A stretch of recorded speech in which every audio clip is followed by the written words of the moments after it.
Part 5, Chapter 1.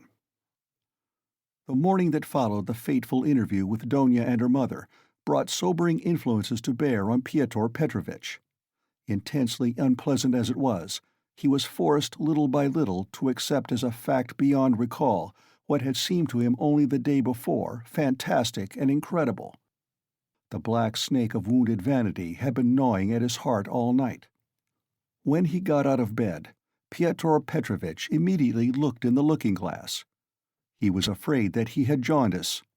However, his health seemed unimpaired so far, and looking at his noble, clear-skinned countenance, which had grown fattish of late, Pyotr Petrovitch for an instant was positively comforted in the conviction that he would find another bride, and perhaps even a better one. But coming back to the sense of his present position, he turned aside and spat vigorously, which excited a sarcastic smile in Andrei Semyonovitch Lebeziatnikov, the young friend with whom he was staying. That smile Pyotr Petrovitch noticed, and at once set it down against his young friend's account. He had set down a good many points against him of late. His anger was redoubled when he reflected that he ought not to have told Andrei Semyonovitch about the result of yesterday's interview. That was the second mistake he had made in temper, through impulsiveness and irritability. Moreover, all that morning one unpleasantness followed another. He even found a hitch awaiting him in his legal case in the Senate. He was particularly irritated by the owner of the flat, which had been taken in view of his approaching marriage, and was being redecorated at his own expense. The owner, a rich German tradesman, would not entertain the idea of breaking the contract which had just been signed, and insisted on the full forfeit money, though Pyotr Petrovitch would be giving him back the flat practically redecorated. In the same way, the upholsterers refused to return a single ruble of the installment paid for the furniture purchased but not yet removed to the flat. "Am I to get married simply for the sake of the furniture?" Pyotr Petrovitch ground his teeth, and at the same time, once more he had a gleam of desperate hope. "Can all that be really so irrevocably over? Is it no use to make another effort?" The thought of Donia sent a voluptuous pang through his heart. He endured anguish at that moment, and if it had been possible to slay Raskolnikov instantly by wishing it, Pyotr Petrovitch would promptly have uttered the wish. "It was my mistake, too, not to have given them money," he thought, as he returned dejectedly to Lebeziatnikov's room. "And why on earth was I such a Jew? It was false economy. I meant to keep them without a penny so that they should turn to me as their providence, and look at them. Phoo! If I'd spent some 1,500 rubles on them for the trousseau and presents, on knickknacks, dressing cases, jewelry, materials, and all that sort of trash from Knopf's and the English shop, my position would have been better, and stronger. They could not have refused me so easily. They are the sort of people that would feel bound to return money and presents if they broke it off, and they would find it hard to do. And their conscience would prick them. How can we dismiss a man who has hitherto been so generous and delicate? I've made a blunder." And grinding his teeth again, Pyotr Petrovitch called himself a fool, but not aloud, of course. He returned home, twice as irritated and angry as before. The preparations for the funeral dinner at Katerina Ivanovna's excited his curiosity as he passed. He had heard about it the day before. He fancied, indeed, that he had been invited, but absorbed in his own cares, he had paid no attention. Inquiring of Madame Lepeveshel, who was busy laying the table while Katerina Ivanovna was away at the cemetery, he heard that the entertainment was to be a great affair, that all the lodgers had been invited, among them some who had not known the dead man, that even Andrei Semyonovitch Lebeziatnikov was invited in spite of his previous quarrel with Katerina Ivanovna, that he, Pyotr Petrovitch, was not only invited, but was eagerly expected as he was the most important of the lodgers. Amalia Ivanovna herself had been invited with great ceremony in spite of the recent unpleasantness, and so she was very busy with preparations and was taking a positive pleasure in them. She was, moreover, dressed up to the nines, all in new black silk, and she was proud of it. All this suggested an idea to Pyotr Petrovitch as he went into his room, or rather Lebeziatnikov's, somewhat thoughtful. He had learnt that Raskolnikov was to be one of the guests. Andrei Semyonovitch had been at home all the morning. The attitude of Pyotr Petrovitch to this gentleman was strange, though perhaps natural. Pyotr Petrovitch had despised and hated him from the day he came to stay with him, and at the same time he seemed somewhat afraid of him. He had not come to stay with him on his arrival in Petersburg simply from parsimony, though that had been perhaps his chief object. He had heard of Andrei Semyonovitch, who had once been his ward, as a leading young progressive who was taking an important part in certain interesting circles, the doings of which were a legend in the provinces. It had impressed Pyotr Petrovitch. These powerful, omniscient circles, who despised everyone and showed everyone up, had long inspired in him a peculiar but quite vague alarm. He had not, of course, been able to form even an approximate notion of what they meant. He, like everyone, had heard that there were, especially in Petersburg, progressives of some sort, nihilists and so on, and, like many people, he exaggerated and distorted the significance of those words to an absurd degree. What for many years past he had feared more than anything was being shown up, and this was the chief ground for his continual uneasiness at the thought of transferring his business to Petersburg. He was afraid of this as little children are sometimes panic-stricken. Some years before, when he was just entering on his own career, he had come upon two cases in which rather important personages in the province, patrons of his, had been cruelly shown up. One instance had ended in great scandal for the person attacked, and the other had very nearly ended in serious trouble. For this reason, Pyotr Petrovitch intended to go into the subject as soon as they reached Petersburg, and, if necessary, to anticipate contingencies by seeking the favor of our younger generation.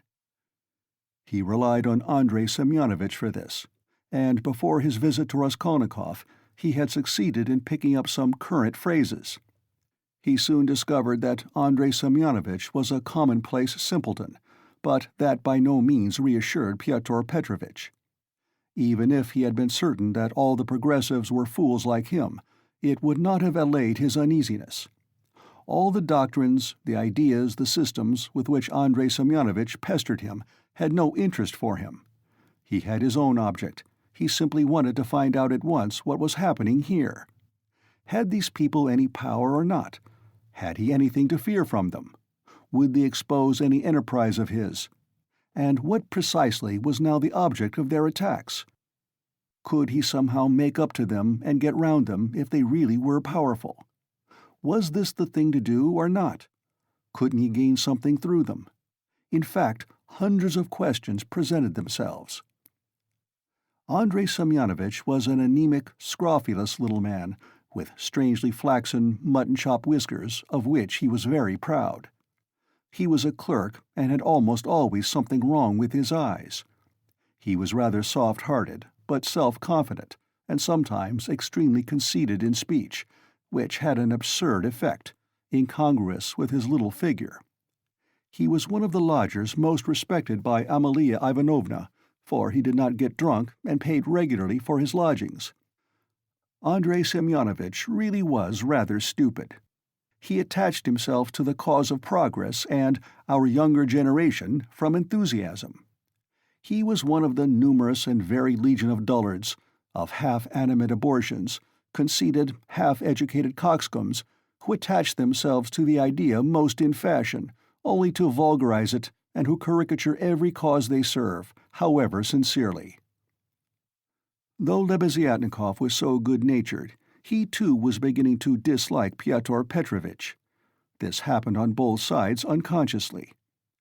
However simple Andrei Semyonovitch might be, he began to see that Pyotr Petrovitch was duping him and secretly despising him, and that he was not the right sort of man. He had tried expounding to him the system of Fourier and the Darwinian theory, but of late Pyotr Petrovitch began to listen too sarcastically and even to be rude. The fact was, he had begun instinctively to guess that Lebeziatnikov was not merely a commonplace simpleton, but perhaps a liar too, and that he had no connections of any consequence even in his own circle, but had simply picked things up third hand.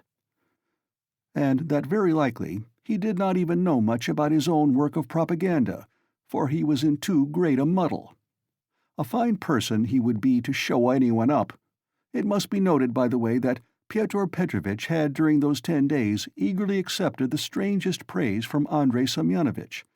He had not protested, for instance, when Andrei Semyonovitch belauded him for being ready to contribute to the establishment of a new commune, or to abstain from christening his future children, or to acquiesce if Donia were to take a lover a month after marriage, and so on. Pyotr Petrovitch so enjoyed hearing his own praises that he did not disdain even such virtues when they were attributed to him. Pyotr Petrovitch had had occasion that morning to realize some 5% bonds, and now he sat down to the table and counted over bundles of notes. Andrei Semyonovitch, who hardly ever had any money, walked about the room pretending to himself to look at all those bank-notes with indifference and even contempt. Nothing would have convinced Pyotr Petrovitch that Andrei Semyonovitch could really look on the money unmoved, and the latter, on his side, kept thinking bitterly that Pyotr Petrovitch was capable of entertaining such an idea about him, and was perhaps glad of the opportunity of teasing his young friend by reminding him of his inferiority and the great difference between them. He found him incredibly inattentive and irritable, though he, Andrei Semyonovitch, began enlarging on his favorite subject, the foundation of a new special commune.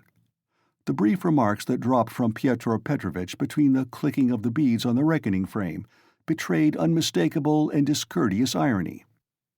But the humane Andrei Semyonovitch ascribed Pyotr Petrovitch's ill humor to his recent breach with Donia, and he was burning with impatience to discourse on that theme. He had something progressive to say on the subject which might console his worthy friend and could not fail to promote his development. "There is some sort of festivity being prepared at the widow's, isn't there?" Pyotr Petrovitch asked suddenly, interrupting Andrei Semyonovitch at the most interesting passage. "Why, don't you know? Why, I was telling you last night what I think about all such ceremonies. And she invited you too, I heard. You were talking to her yesterday." "I should never have expected that beggarly fool would have spent on this feast all the money she got from that other fool Raskolnikov. I was surprised just now as I came through at the preparations there, the wines. Several people are invited.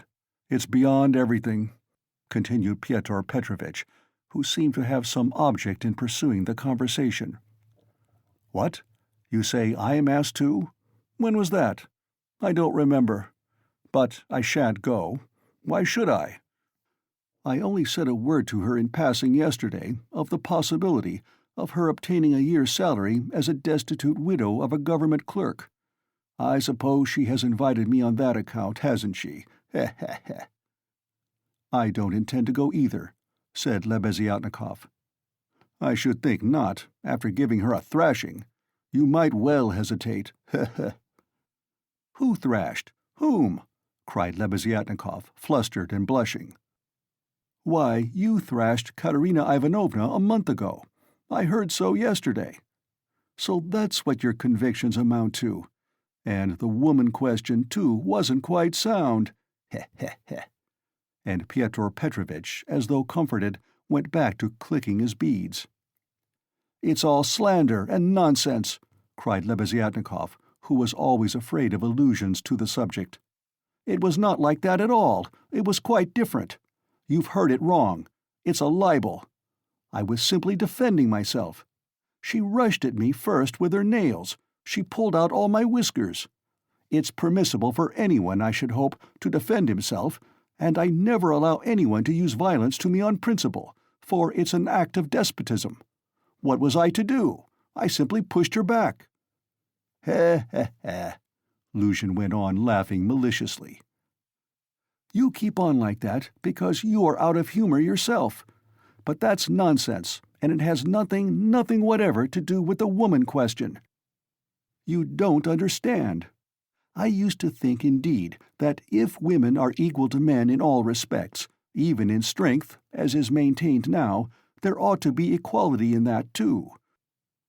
Of course, I reflected afterwards that such a question ought not really to arise, for there ought not to be fighting, and in the future society, fighting is unthinkable, and that it would be a queer thing to seek for equality in fighting. I am not so stupid. Though, of course, there is fighting. There won't be later. But at present there is. Confound it. How muddled one gets with you. It's not on that account that I am not going. I am not going on principle, not to take part in the revolting convention of memorial dinners, that's why. Though, of course, one might go to laugh at it. I am sorry there won't be any priests at it. I should certainly go if there were. Then you would sit down at another man's table and insult it and those who invited you, eh? Certainly not insult, but protest. I should do it with a good object. I might indirectly assist the cause of enlightenment and propaganda. It's a duty of every man to work for enlightenment and propaganda, and the more harshly, perhaps, the better. I might drop a seed, an idea, and something might grow up from that seed. How should I be insulting them? They might be offended at first, but afterwards they'd see I'd done them a service. You know, Terabieva, who is in the community now, was blamed because when she left her family and devoted herself, she wrote to her father and mother that she wouldn't go on living conventionally and was entering on a free marriage, and it was said that that was too harsh, that she might have spared them and have written more kindly. I think that's all nonsense, and there's no need of softness. On the contrary, what's wanted is protest. Varents had been married 7 years. She abandoned her 2 children. She told her husband straight out in a letter, "I have realized that I cannot be happy with you. I can never forgive you that you have deceived me by concealing from me that there is another organization of society by means of the communities. I have only lately learnt it from a great-hearted man to whom I have given myself, and with whom I am establishing a community. I speak plainly because I consider it dishonest to deceive you. Do as you think best. Do not hope to get me back. You are too late. I hope you will be happy." That's how letters like that ought to be written. Is that Terabieva the one you said had made a 3rd free marriage? No, it's only the 2nd, really. But what if it were the 4th? What if it were the 15th? That's all nonsense. And if ever I regretted the death of my father and mother, it is now, and I sometimes think if my parents were living, what a protest I would have aimed at them. I would have done something on purpose. I would have shown them. I would have astonished them. I am really sorry there is no one. To surprise, Well, be that as you will, Pyotr Petrovitch interrupted. But tell me this. Do you know the dead man's daughter, the delicate-looking little thing? It's true what they say about her, isn't it? What of it? I think, that is, it is my own personal conviction that this is the normal condition of women. Why not? I mean, distinguons. In our present society, it is not altogether normal, because it is compulsory. But in the future society, it will be perfectly normal, because it will be voluntary. Even as it is, she was quite right. She was suffering, and that was her asset, so to speak, her capital, which she had a perfect right to dispose of. Of course, in the future society, there will be no need of assets, but her part will have another significance, rational and in harmony with her environment. As to Sofia Semyonovna personally, I regard her action as a vigorous protest against the organization of society, and I respect her deeply for it. I rejoice indeed when I look at her. I was told that you got her turned out of these lodgings. Lebeziatnikov was enraged. That's another slander, he yelled. It was not so at all. That was all Katerina Ivanovna's invention, for she did not understand. And I never made love to Sofia Semyonovna. I was simply developing her, entirely disinterestedly, trying to rouse her to protest. All I wanted was her protest, and Sofia Semyonovna could not have remained here anyway. Have you asked her to join your community? You keep on laughing, and very inappropriately, allow me to tell you. You don't understand. There is no such role in a community. The community is established that there should be no such roles. In a community, such a role is essentially transformed, And what is stupid here is sensible there. What, under present conditions, is unnatural becomes perfectly natural in the community. It all depends on the environment. It's all the environment, and man himself is nothing. And I am on good terms with Sofya Semyonovna to this day, which is a proof that she never regarded me as having wronged her. I am trying now to attract her to the community, but on quite a different footing. What are you laughing at? We are trying to establish a community of our own, a special one, on a broader basis. We have gone further in our convictions.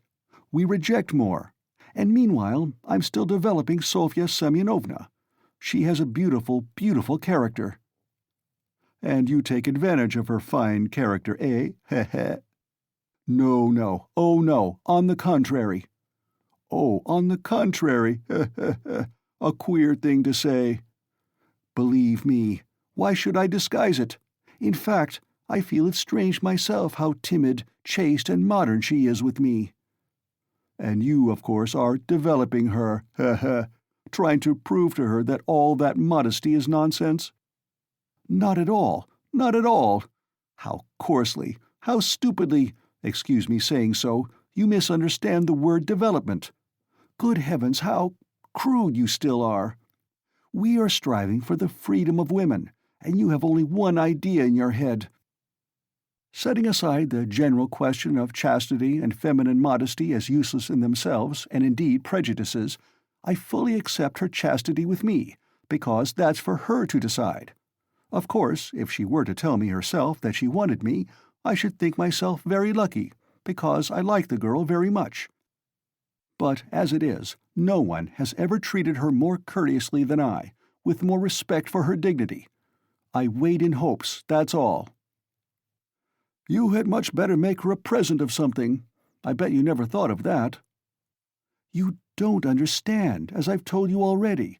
Of course she is in such a position, but it's another question.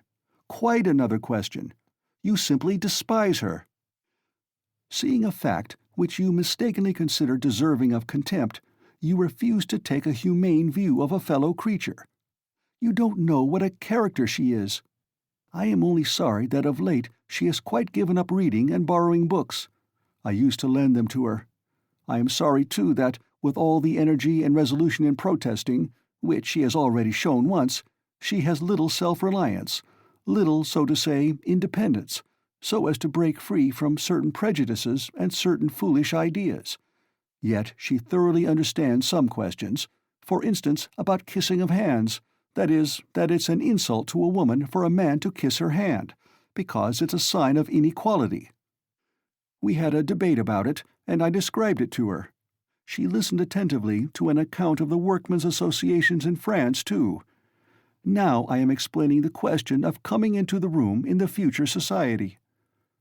And what's that, pray? We had a debate lately on the question, has a member of the community the right to enter another member's room, whether man or woman, at any time? And we decided that he has. It might be at an inconvenient moment, heh heh. Lebeziatnikov was really angry. You are always thinking of something unpleasant, he cried with aversion. Phoo! How vexed I am that, when I was expounding our system, I referred prematurely to the question of personal privacy. It's always a stumbling block to people like you. They turn it into ridicule before they understand it. And how proud they are of it, too. Phoo! I've often maintained that that question should not be approached by a novice till he has a firm faith in the system. And tell me, please, what do you find so shameful even in cesspools? I should be the first to be ready to clean out any cesspool you like. And it's not a question of self-sacrifice, it's simply work, honorable, useful work, which is as good as any other and much better than the work of a Raphael and a Pushkin, because it is more useful. And more honorable, heh heh heh. What do you mean by more honorable? I don't understand such expressions to describe human activity. More honorable, nobler. All those are old-fashioned prejudices which I reject. Everything which is of use to mankind is honorable.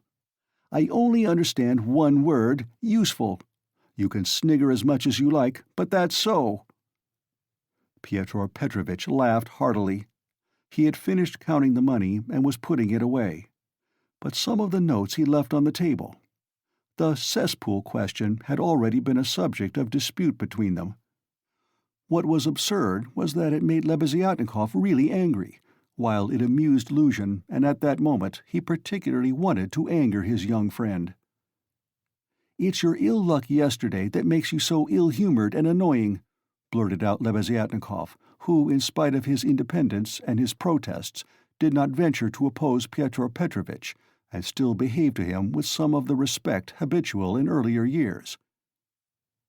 "You'd better tell me this," Pyotr Petrovitch interrupted with haughty displeasure. "Can you, or rather, are you really friendly enough with that young person to ask her to step in here for a minute? I think they've all come back from the cemetery. I heard the sound of steps. I want to see her, that young person." "What for?"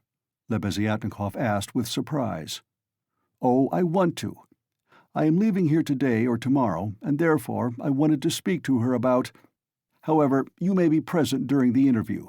It's better you should be, indeed. For there's no knowing what you might imagine." "I shan't imagine anything. I only asked, and if you've anything to say to her, nothing is easier than to call her in. I'll go directly, and you may be sure I won't be in your way." 5 minutes later, Lebeziatnikov came in with Sonia. She came in very much surprised and overcome with shyness as usual. She was always shy in such circumstances, and was always afraid of new people. She had been as a child, and was even more so now.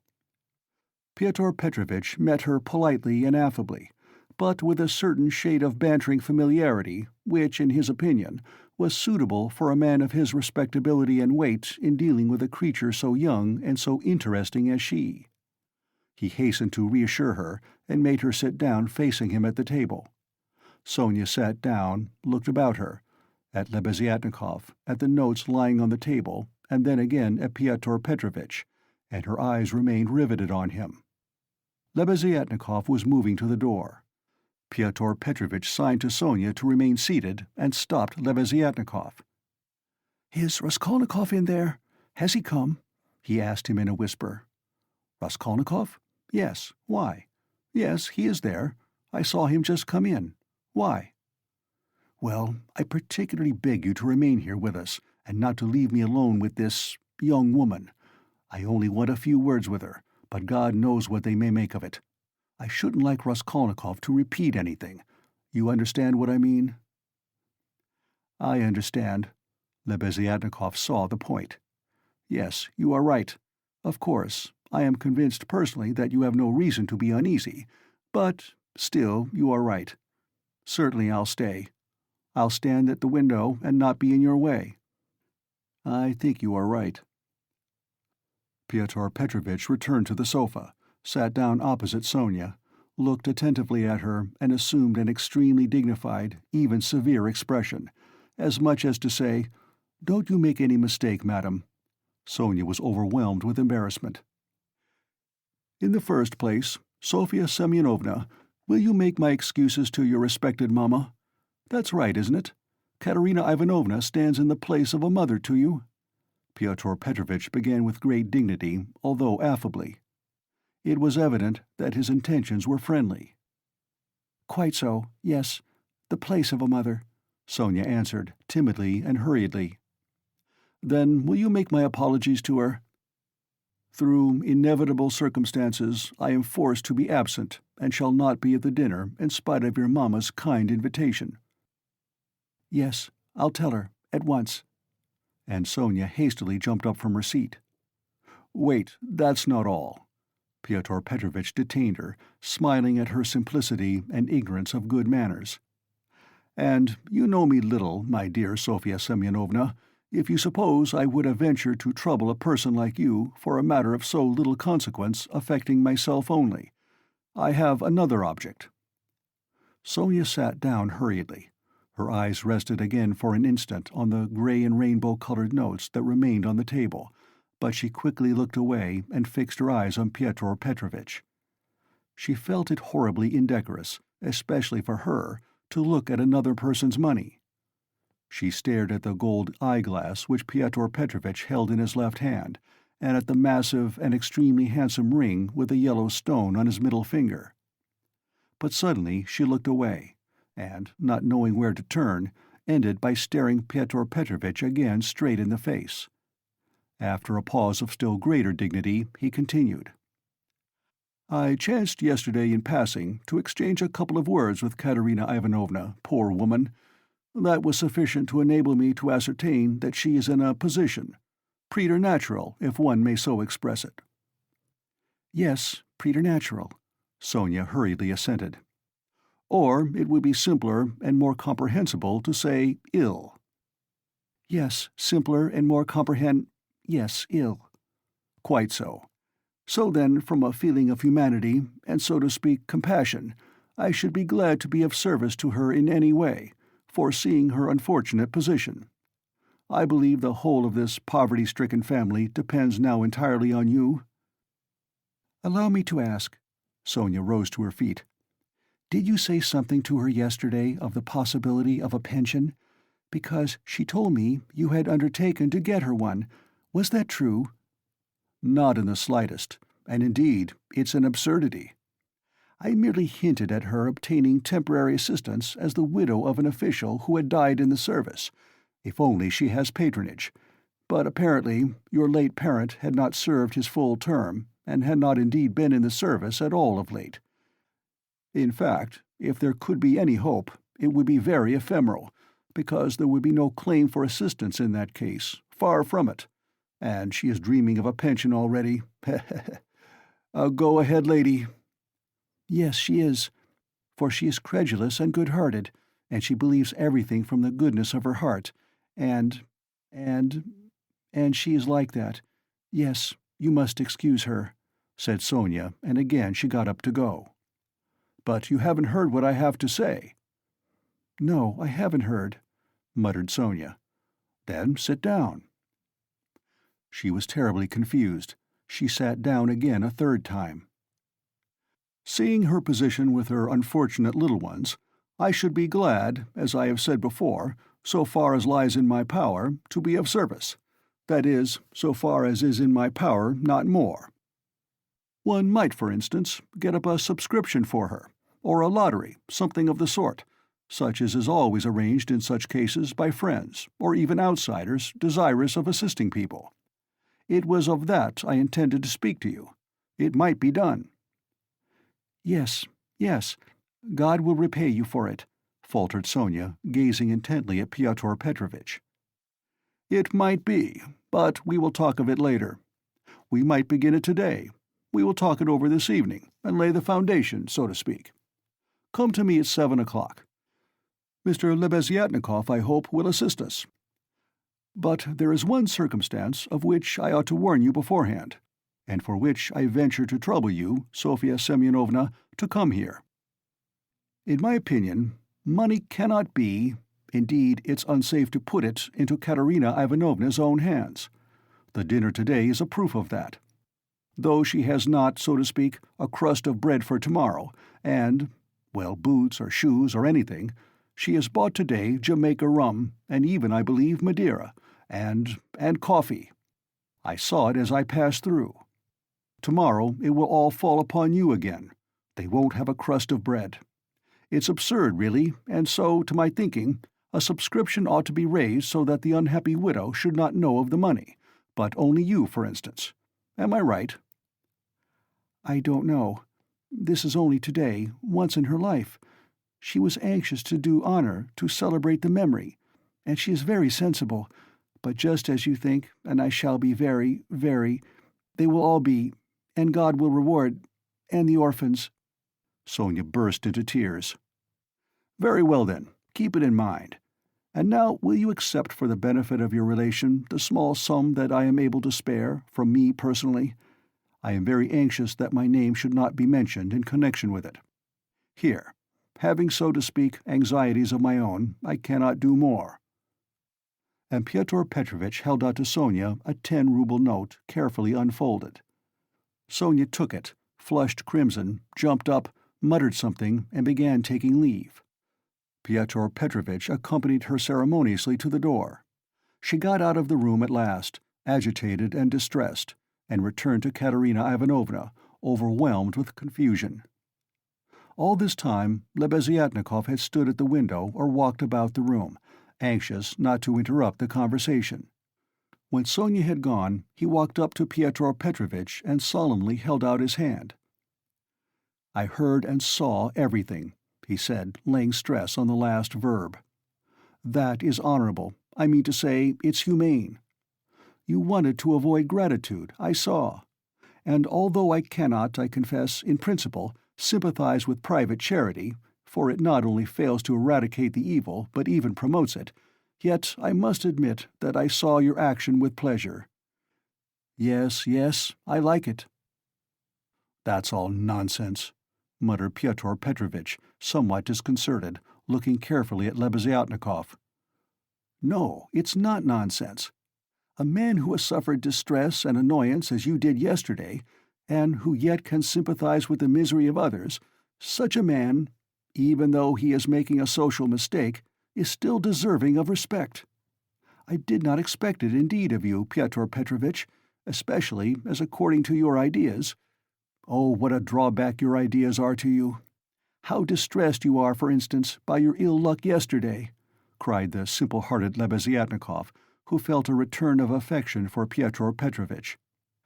"And what do you want with marriage, with legal marriage, my dear, noble Pyotr Petrovitch? Why do you cling to this legality of marriage?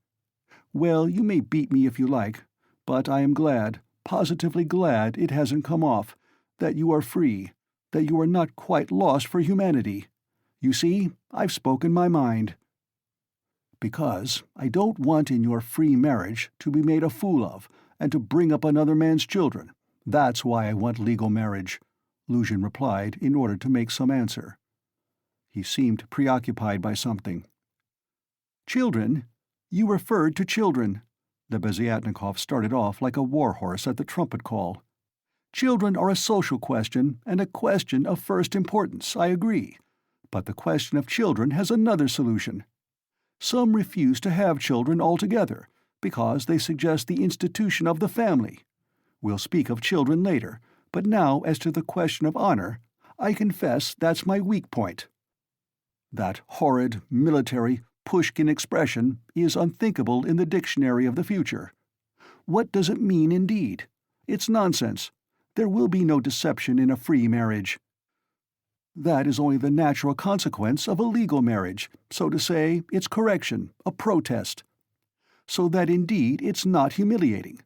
And if I ever, to suppose an absurdity, were to be legally married, I should be positively glad of it.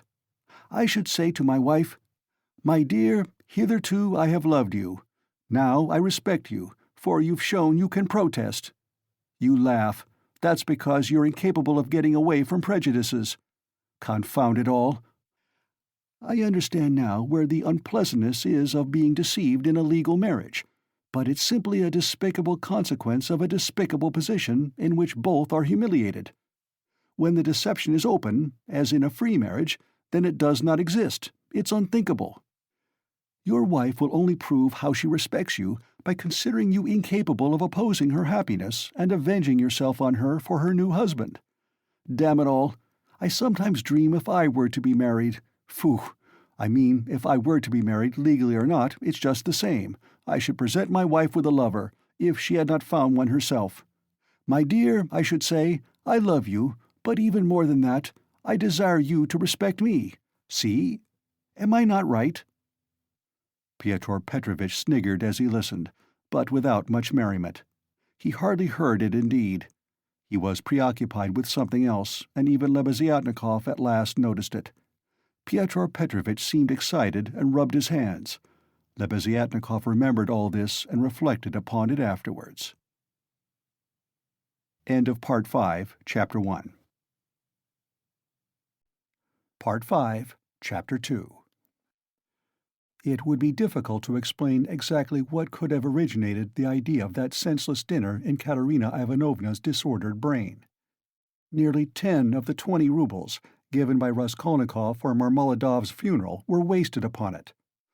Possibly, Katerina Ivanovna felt obliged to honor the memory of the deceased suitably, that all the lodgers, and still more Amalia Ivanovna, might know that he was in no way their inferior, and perhaps very much their superior, and that no one had the right to turn up his nose at him.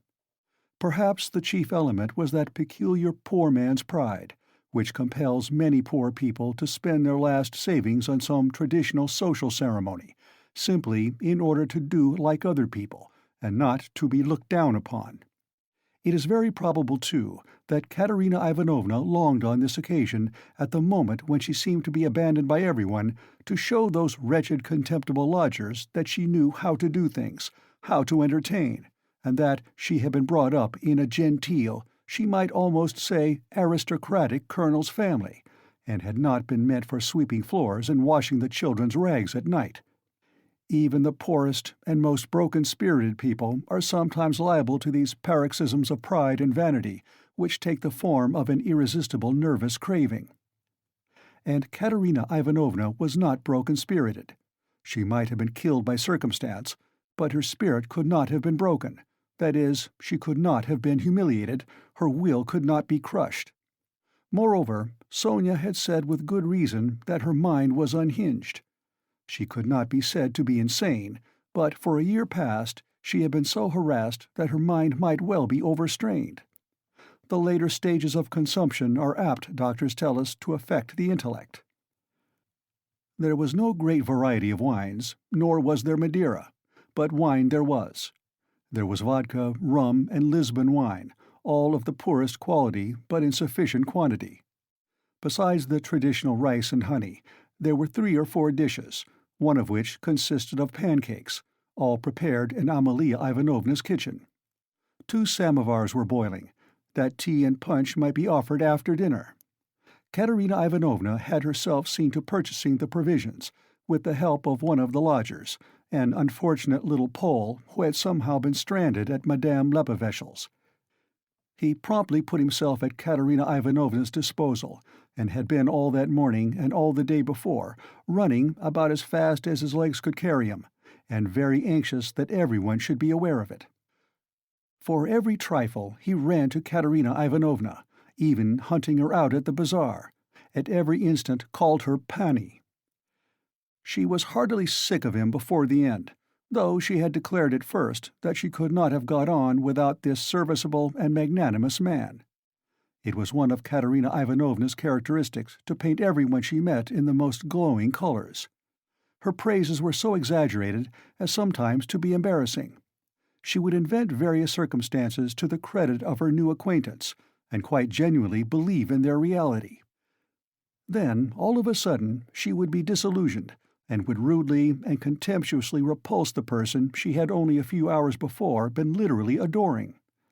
She was naturally of a gay, lively, and peace-loving disposition, but from continual failures and misfortunes she had come to desire so keenly that all should live in peace and joy and should not dare to break the peace, that the slightest jar, the smallest disaster, reduced her almost to frenzy, and she would pass in an instant from the brightest hopes and fancies to cursing her fate and raving, and knocking her head against the wall. Amalia Ivanovna, too, suddenly acquired extraordinary importance in Katerina Ivanovna's eyes, and was treated by her with extraordinary respect, probably only because Amalia Ivanovna had thrown herself heart and soul into the preparations. She had undertaken to lay the table, to provide the linen, crockery, etc., and to cook the dishes in her kitchen, and Katerina Ivanovna had left it all in her hands and gone herself to the cemetery. Everything had been well done. Even the tablecloth was nearly clean. The crockery, knives, forks, and glasses were, of course, of all shapes and patterns, lent by different lodgers. But the table was properly laid at the time fixed, and Amalia Ivanovna, feeling she had done her work well, had put on a black silk dress and a cap with new mourning ribbons, and met the returning party with some pride. This pride, though justifiable, displeased Katerina Ivanovna for some reason. As though the table could not have been laid except by Amalia Ivanovna. She disliked the cap with the new ribbons, too. Could she be stuck up, The stupid German, because she was a mistress of the house and had consented as a favor to help her poor lodgers. As a favor! Fancy that! Katerina Ivanovna's father, who had been a colonel and almost a governor, had sometimes had the table set for 40 persons, and then anyone like Amalia Ivanovna, or rather Ludwigovna, would not have been allowed into the kitchen. Katerina Ivanovna, however, put off expressing her feelings for the time, and contented herself with treating her coldly, though she decided inwardly that she would certainly have to put Amalia Ivanovna down and set her in her proper place, for goodness only knew what she was fancying herself.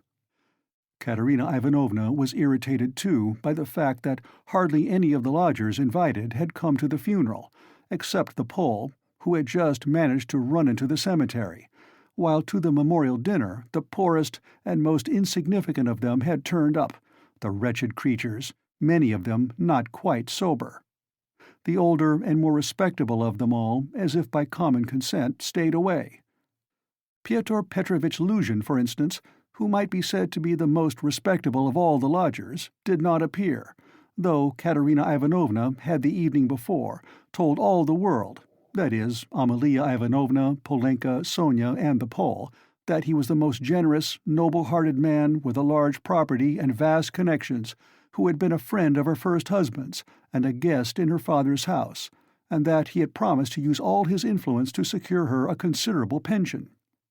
It must be noted that when Katerina Ivanovna exalted anyone's connections and fortune, it was without any ulterior motive, quite disinterestedly, for the mere pleasure of adding to the consequence of the person praised. Probably, taking his cue from Luzhin, that contemptible wretch Lebeziatnikov had not turned up either. What did he fancy himself? He was only asked out of kindness and because he was sharing the same room with Pyotr Petrovitch and was a friend of his, so that it would have been awkward not to invite him. Among those who failed to appear were the genteel lady and her old maidish daughter, who had only been lodgers in the house for the past fortnight, but had several times complained of the noise and uproar in Katerina Ivanovna's room, especially when Marmeladov had come back drunk. Katerina Ivanovna heard this from Amalia Ivanovna, who, quarreling with Katerina Ivanovna and threatening to turn the whole family out of doors, had shouted at her that they were not worth the foot of the honorable lodgers whom they were disturbing. Katerina Ivanovna determined now to invite this lady and her daughter, whose foot she was not worth, and who had turned away haughtily when she casually met them, so that they might know that she was more noble in her thoughts and feelings and did not harbor malice, and might see that she was not accustomed to her way of living. She had proposed to make this clear to them at dinner with allusions to her late father's governorship, and also at the same time to hint that it was exceedingly stupid of them to turn away on meeting her. The fat colonel-major, he was really a discharged officer of low rank, was also absent, but it appeared that he had been not himself for the last 2 days. The party consisted of the Pole, a wretched-looking clerk with a spotty face and a greasy coat, who had not a word to say for himself, and smelt abominably, a deaf and almost blind old man who had once been in the post-office, and who had been from immemorial ages maintained by someone at Amalia Ivanovna's. A retired clerk of the commissariat department came too. He was drunk, had a loud and most unseemly laugh, and only fancy, was without a waistcoat.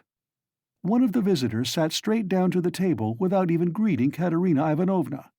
Finally, one person having no suit appeared in his dressing gown, but this was too much, and the efforts of Amalia Ivanovna and the Pole succeeded in removing him.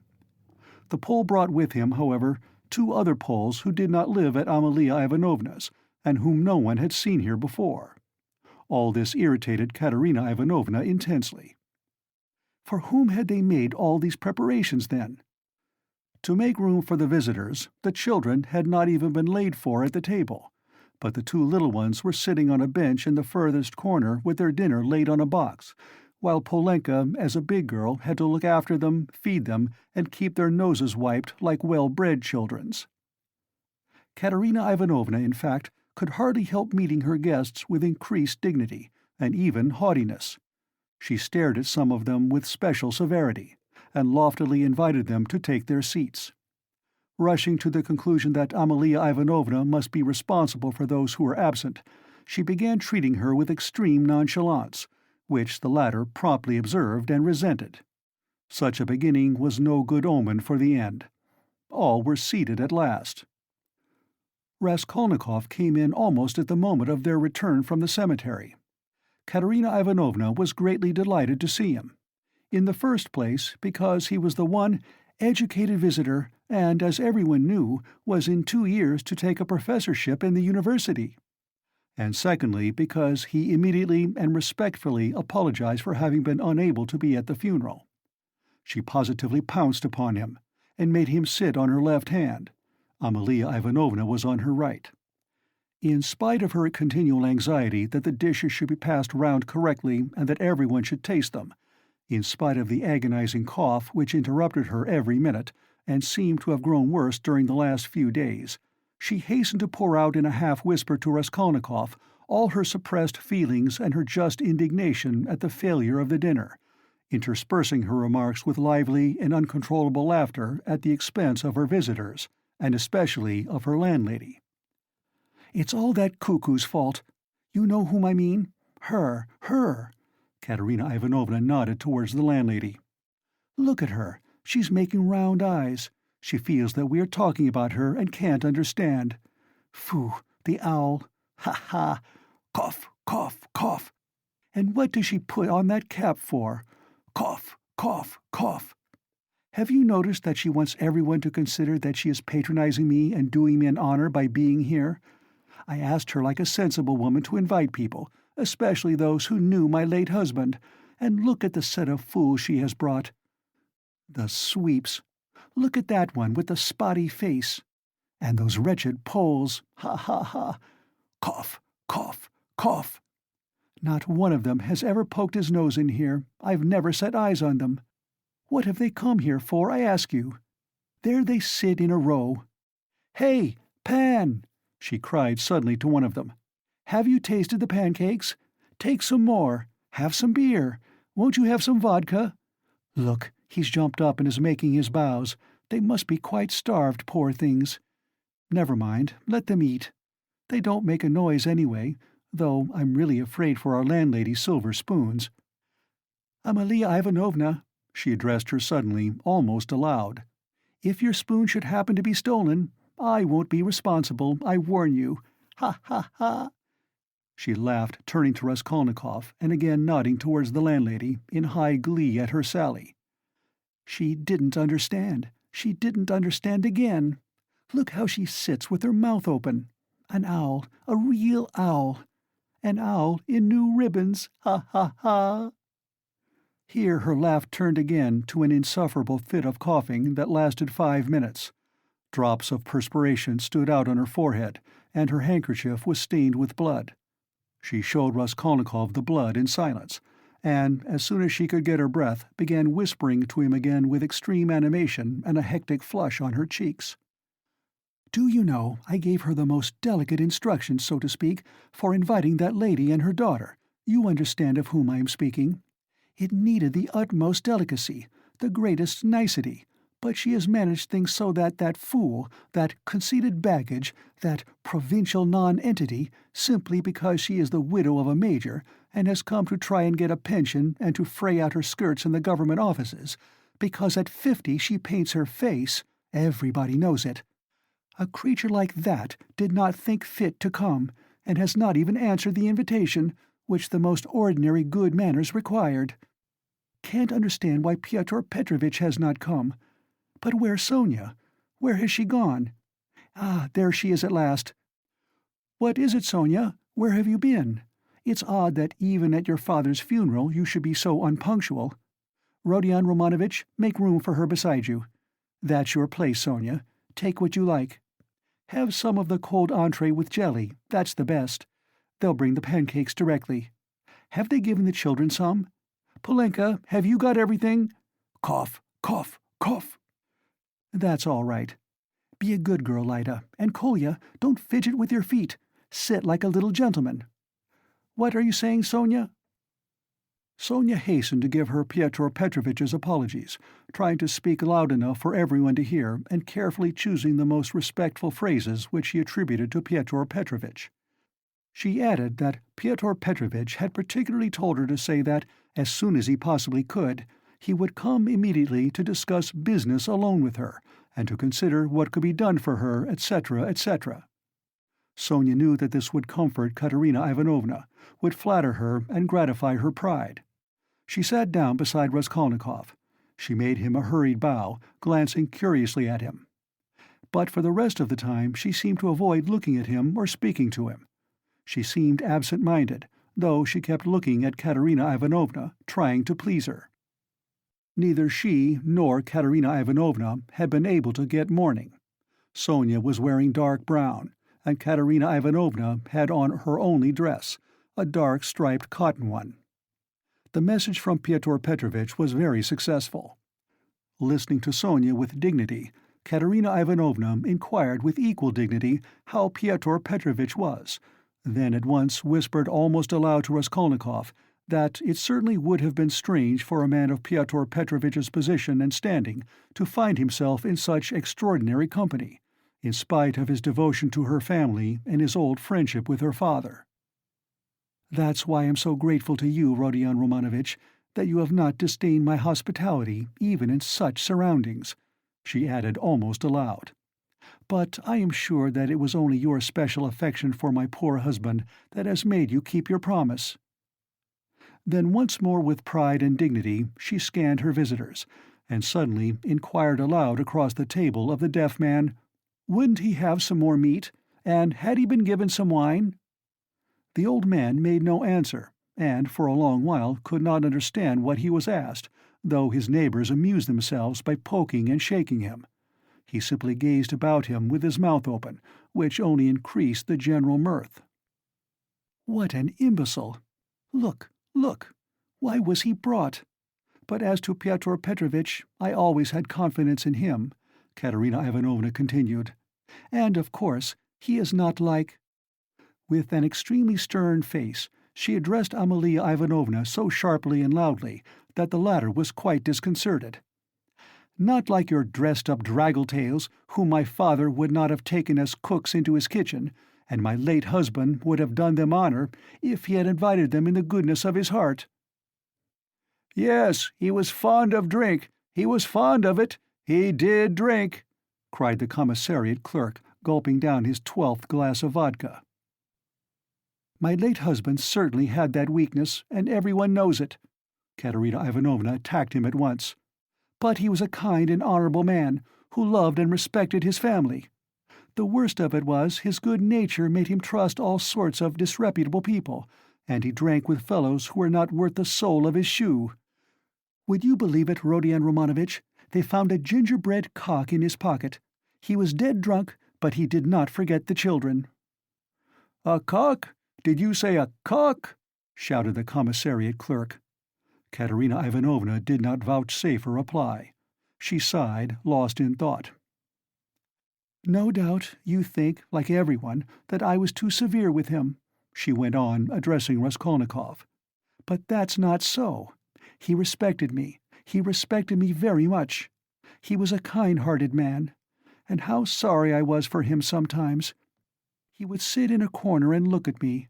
I used to feel so sorry for him, I used to want to be kind to him, and then would think to myself, 'Be kind to him, and he will drink again.'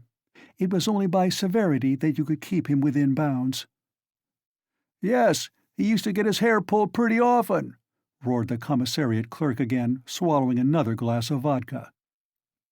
"Some fools would be better for a good drubbing, as well as having their hair pulled. I am not talking of my late husband now," Katerina Ivanovna snapped at him. The flush on her cheeks grew more and more marked, her chest heaved. In another minute she would have been ready to make a scene. Many of the visitors were sniggering, evidently delighted. They began poking the commissariat clerk and whispering something to him.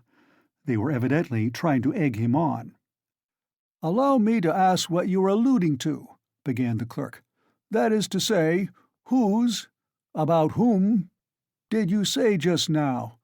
But I don't care. That's nonsense. "Widow, I forgive you. Pass." And he took another drink of vodka. Raskolnikov sat in silence, listening with disgust. He only ate from politeness, just tasting the food that Katerina Ivanovna was continually putting on his plate, to avoid hurting her feelings. He watched Sonia intently, but Sonia became more and more anxious and distressed. She too foresaw that the dinner would not end peaceably, and saw with terror Katerina Ivanovna's growing irritation. She knew that she, Sonia, was the chief reason for the genteel lady's contemptuous treatment of Katerina Ivanovna's invitation.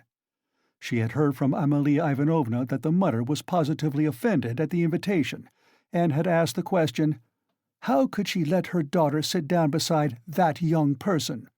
Sonia had a feeling that Katerina Ivanovna had already heard this, and an insult to Sonia meant more to Katerina Ivanovna than an insult to herself, her children, or her father. Sonia knew that Katerina Ivanovna would not be satisfied now till she had shown those draggletails that they were both.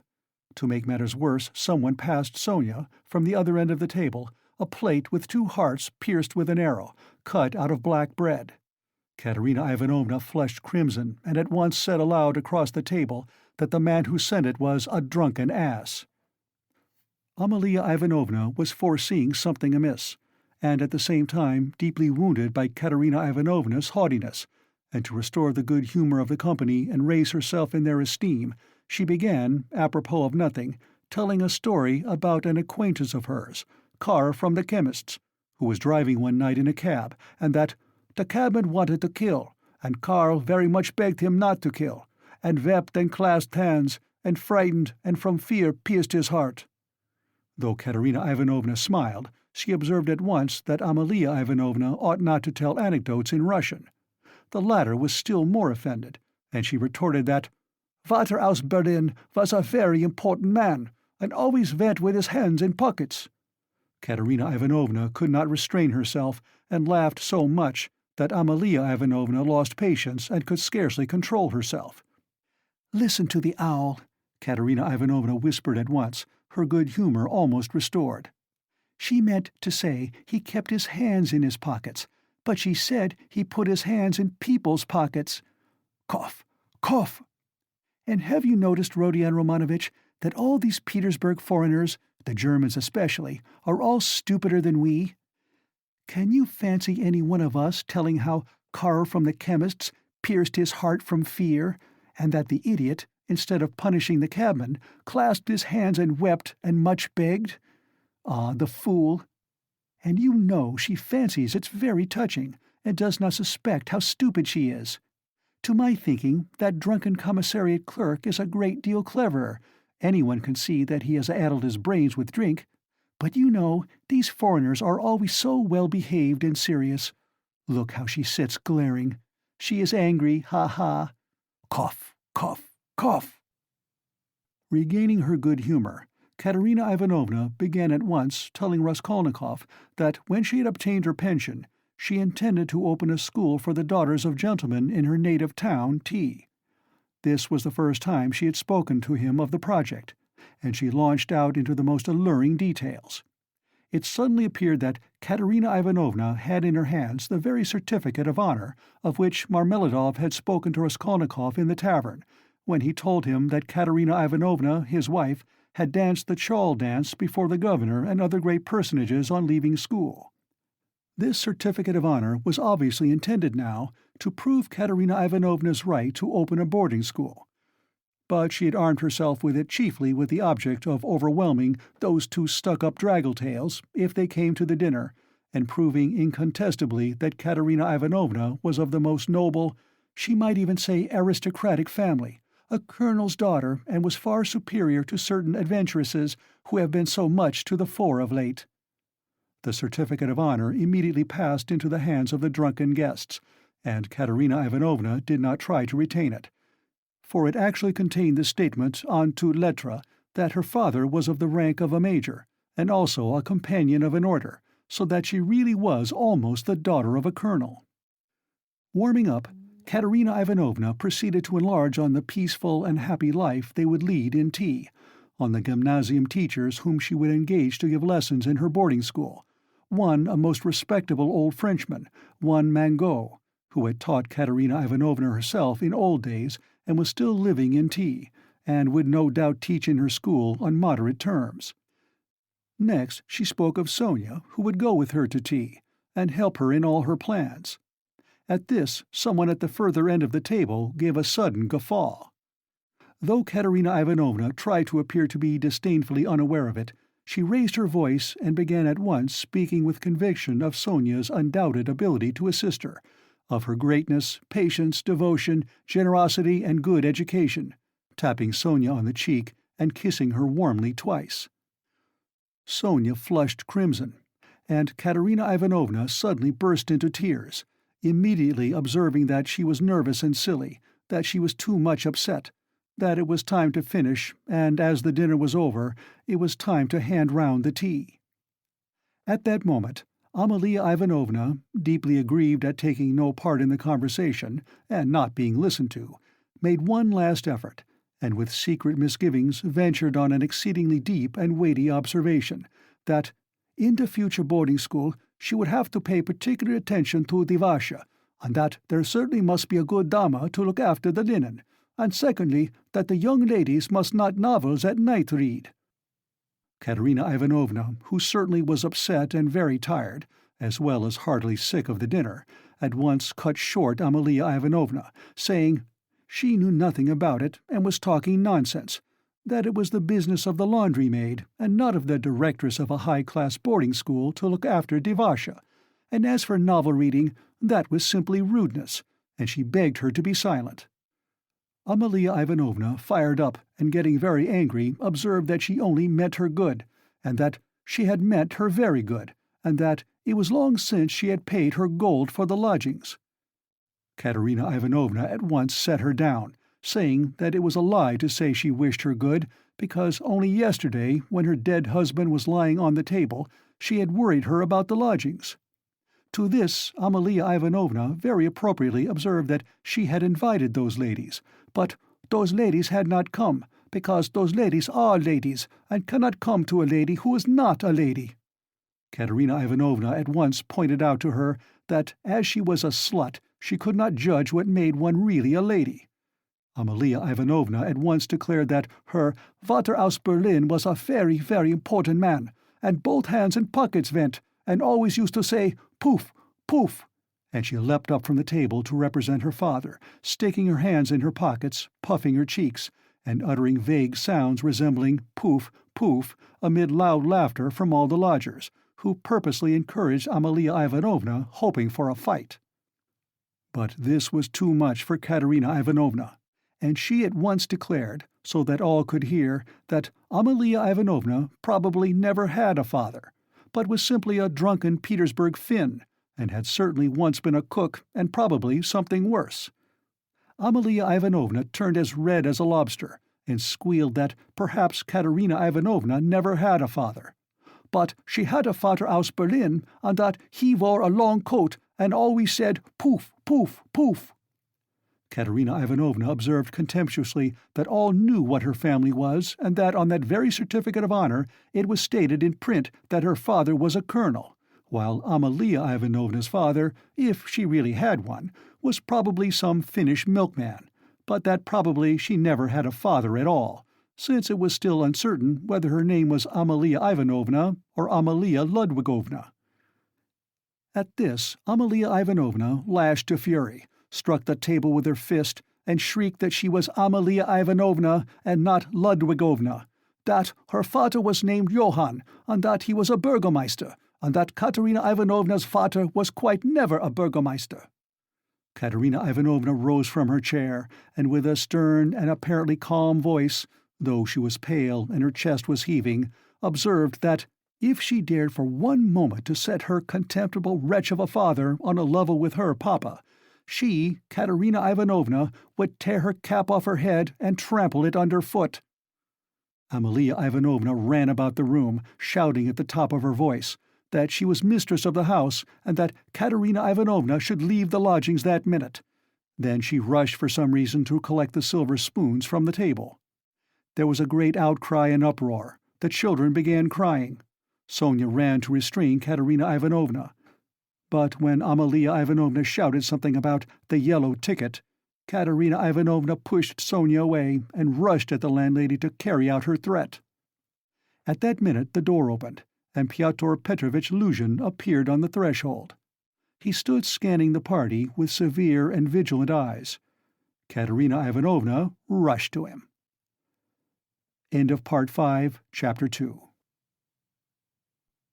Part 5, Chapter 3. "Pyotr Petrovitch," she cried, "protect me, you at least. Make this foolish woman understand that she can't behave like this to a lady in misfortune, that there is a law for such things. I'll go to the Governor-General himself. She shall answer for it. Remembering my father's hospitality, protect these orphans." "Allow me, madam, allow me." Pyotr Petrovitch waved her off. "Your papa, as you are well aware, I had not the honor of knowing." Someone laughed aloud. "And I do not intend to take part in your everlasting squabbles with Amalia Ivanovna. I have come here to speak of my own affairs, and I want to have a word with your stepdaughter, Sofia Ivanovna, I think it is. Allow me to pass." Pyotr Petrovitch, edging by her, went to the opposite corner where Sonia was. Katerina Ivanovna remained standing where she was, as though thunderstruck. She could not understand how Pyotr Petrovitch could deny having enjoyed her father's hospitality. Though she had invented it herself, she believed in it firmly by this time. She was struck too by the businesslike, dry, and even contemptuous menacing tone of Pyotr Petrovitch. All the clamor gradually died away at his entrance. Not only was this serious businessman strikingly incongruous with the rest of the party, but it was evident, too, that he had come upon some matter of consequence, that some exceptional cause must have brought him, and that, therefore, something was going to happen. Raskolnikov, standing beside Sonia, moved aside to let him pass. Pyotr Petrovitch did not seem to notice him. A minute later, Lebeziatnikov, too, appeared in the doorway. He did not come in, but stood still, listening with marked interest, almost wonder, and seemed for a time perplexed. "Excuse me for possibly interrupting you, but it's a matter of some importance," Pyotr Petrovitch observed, addressing the company generally. "I am glad indeed to find other persons present. Amalia Ivanovna, I humbly beg you as mistress of the house to pay careful attention to what I have to say to Sofia Ivanovna.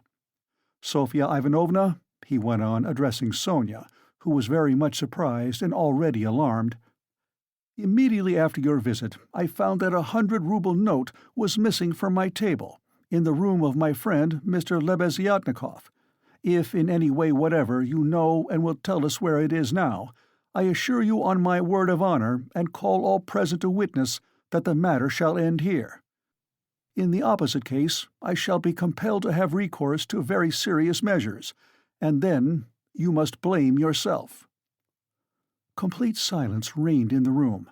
Even the crying children were still. Sonia stood deadly pale, staring at Luzhin and unable to say a word. She seemed not to understand. Some seconds passed. "Well, how is it to be, then?" asked Luzhin, looking intently at her. "I don't know. I know nothing about it," Sonia articulated faintly at last. "No, you know nothing?" Luzhin repeated, and again he paused for some seconds. "Think a moment, mademoiselle," he began severely, but still, as it were, admonishing her. "Reflect. I am prepared to give you time for consideration. Kindly observe this. If I were not so entirely convinced, I should not, you may be sure, with my experience, venture to accuse you so directly. Seeing that, for such direct accusation before witnesses, if false or even mistaken, I should myself, in a certain sense, be made responsible, I am aware of that. This morning I changed for my own purposes several 5% securities for the sum of approximately 3,000 rubles. The account is noted down in my pocketbook. On my return home, I proceeded to count the money, as Mr. Lebeziatnikov will bear witness, and after counting 2,300 rubles, I put the rest in my pocketbook in my coat pocket. About 500 rubles remained on the table, and among them 3 notes of 100 rubles each. At that moment you entered, at my invitation, and all the time you were present you were exceedingly embarrassed, so that 3 times you jumped up in the middle of the conversation and tried to make off. Mr. Lebeziatnikov can bear witness to this. You yourself, mademoiselle, probably will not refuse to confirm my statement that I invited you through Mr. Lebeziatnikov solely in order to discuss with you the hopeless and destitute position of your relative, Katerina Ivanovna, whose dinner I was unable to attend, and the advisability of getting up something of the nature of a subscription, lottery or the like, for her benefit. You thanked me and even shed tears. I describe all this as it took place, primarily to recall it to your mind, and secondly, to show you that not the slightest detail has escaped my recollection. Then I took a 10-ruble note from the table and handed it to you by way of first installment on my part for the benefit of your relative. Mr. Lebeziatnikov saw all this. Then I accompanied you to the door, you being still in the same state of embarrassment, after which, being left alone with Mr. Lebeziatnikov, I talked to him for 10 minutes. Then Mr. Lebeziatnikov went out, and I returned to the table, with the money lying on it, intending to count it and to put it aside, as I proposed doing before. To my surprise, 100-ruble note had disappeared. Kindly consider the position. Mr. Lebeziatnikov I cannot suspect. I am ashamed to allude to such a supposition. I cannot have made a mistake in my reckoning, for the minute before your entrance I had finished my accounts and found the total correct. You will admit that, recollecting your embarrassment, your eagerness to get away, and the fact that you kept your hands for some time on the table, and taking into consideration your social position and the habits associated with it, I was, so to say, with horror and positively against my will, compelled to entertain a suspicion, a cruel but justifiable suspicion. I will add further and repeat that in spite of my positive conviction, I realized that I run a certain risk in making this accusation, but as you see, I could not let it pass. I have taken action, and I will tell you why. Solely, madam, solely owing to your black ingratitude. Why, I invite you for the benefit of your destitute relative. I present you with my donation of 10 rubles, and you, on the spot, repay me for all that with such an action. It is too bad. You need a lesson. Reflect. Moreover, like a true friend, I beg you, and you could have no better friend at this moment, think what you are doing. Otherwise, I shall be immovable. Well, what do you say?" "I have taken nothing," Sonia whispered in terror. "You gave me 10 rubles. Here it is. Take it." Sonia pulled her handkerchief out of her pocket, untied a corner of it, took out the 10-ruble note and gave it to Luzhin. "And the 100 rubles you do not confess to taking?" he insisted reproachfully, not taking the note. Sonia looked about her. All were looking at her with such awful, stern, ironical, hostile eyes. She looked at Raskolnikov. He stood against the wall, with his arms crossed, looking at her with glowing eyes. "Good God!" broke from Sonia.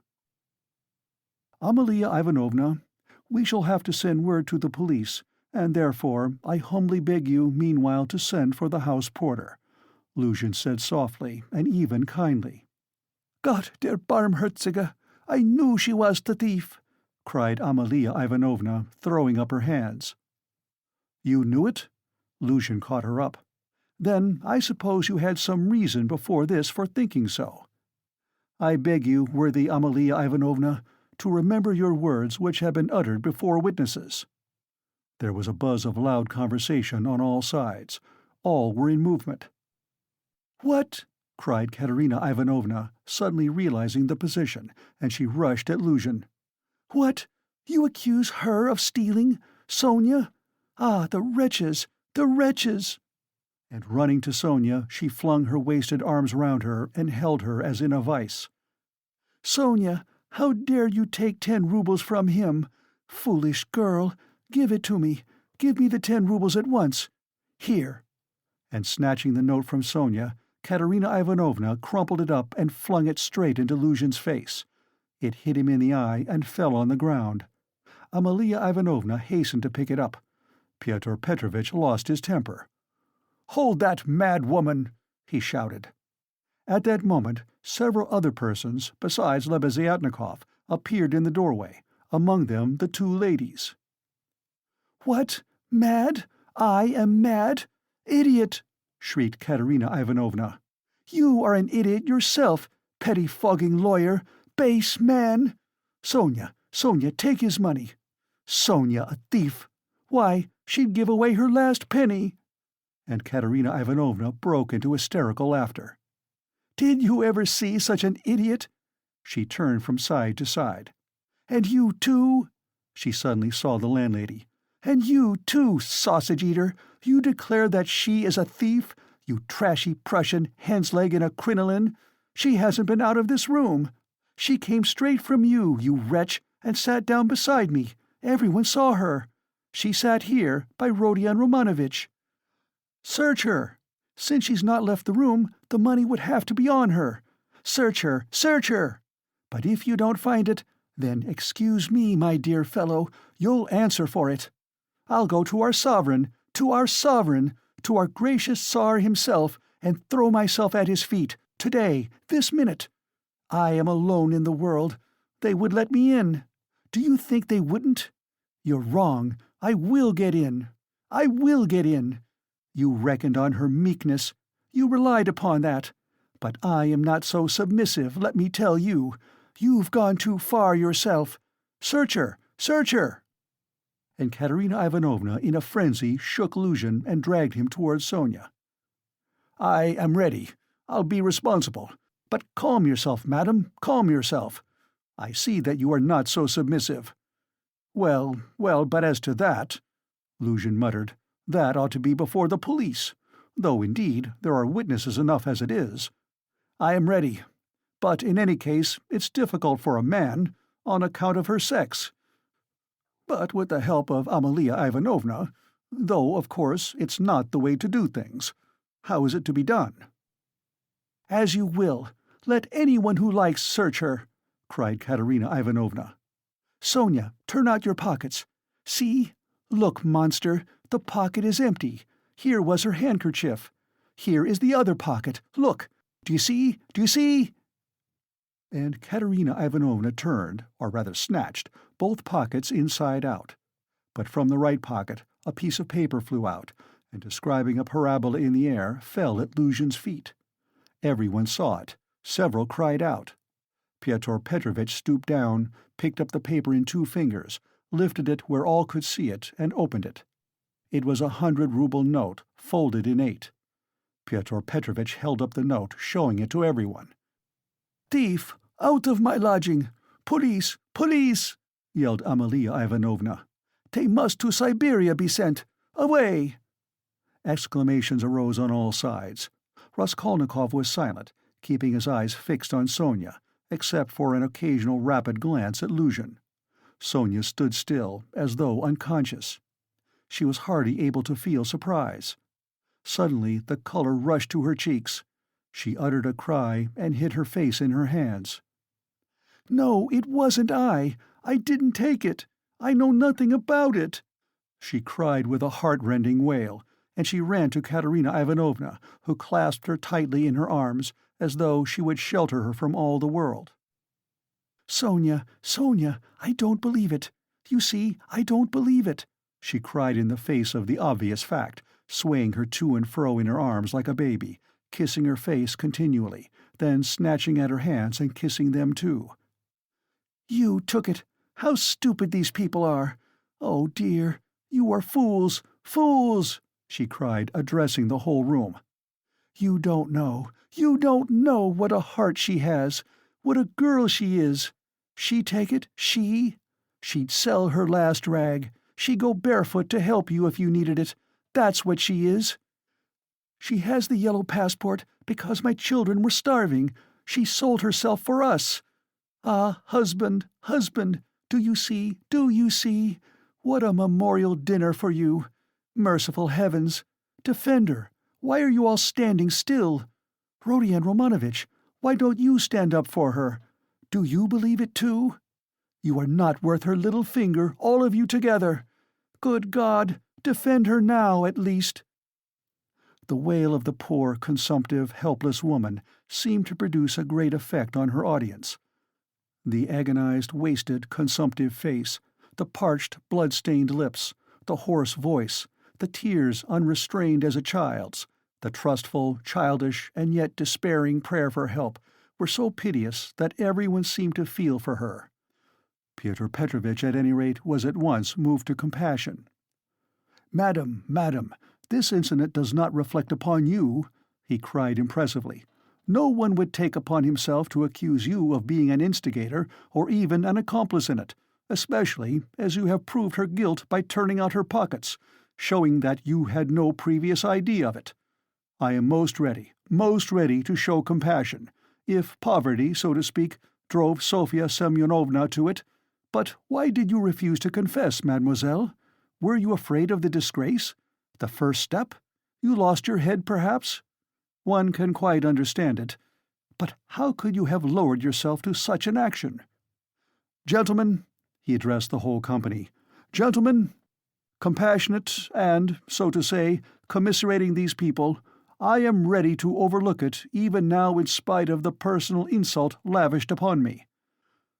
And may this disgrace be a lesson to you for the future," he said, addressing Sonia. "And I will carry the matter no further. Enough."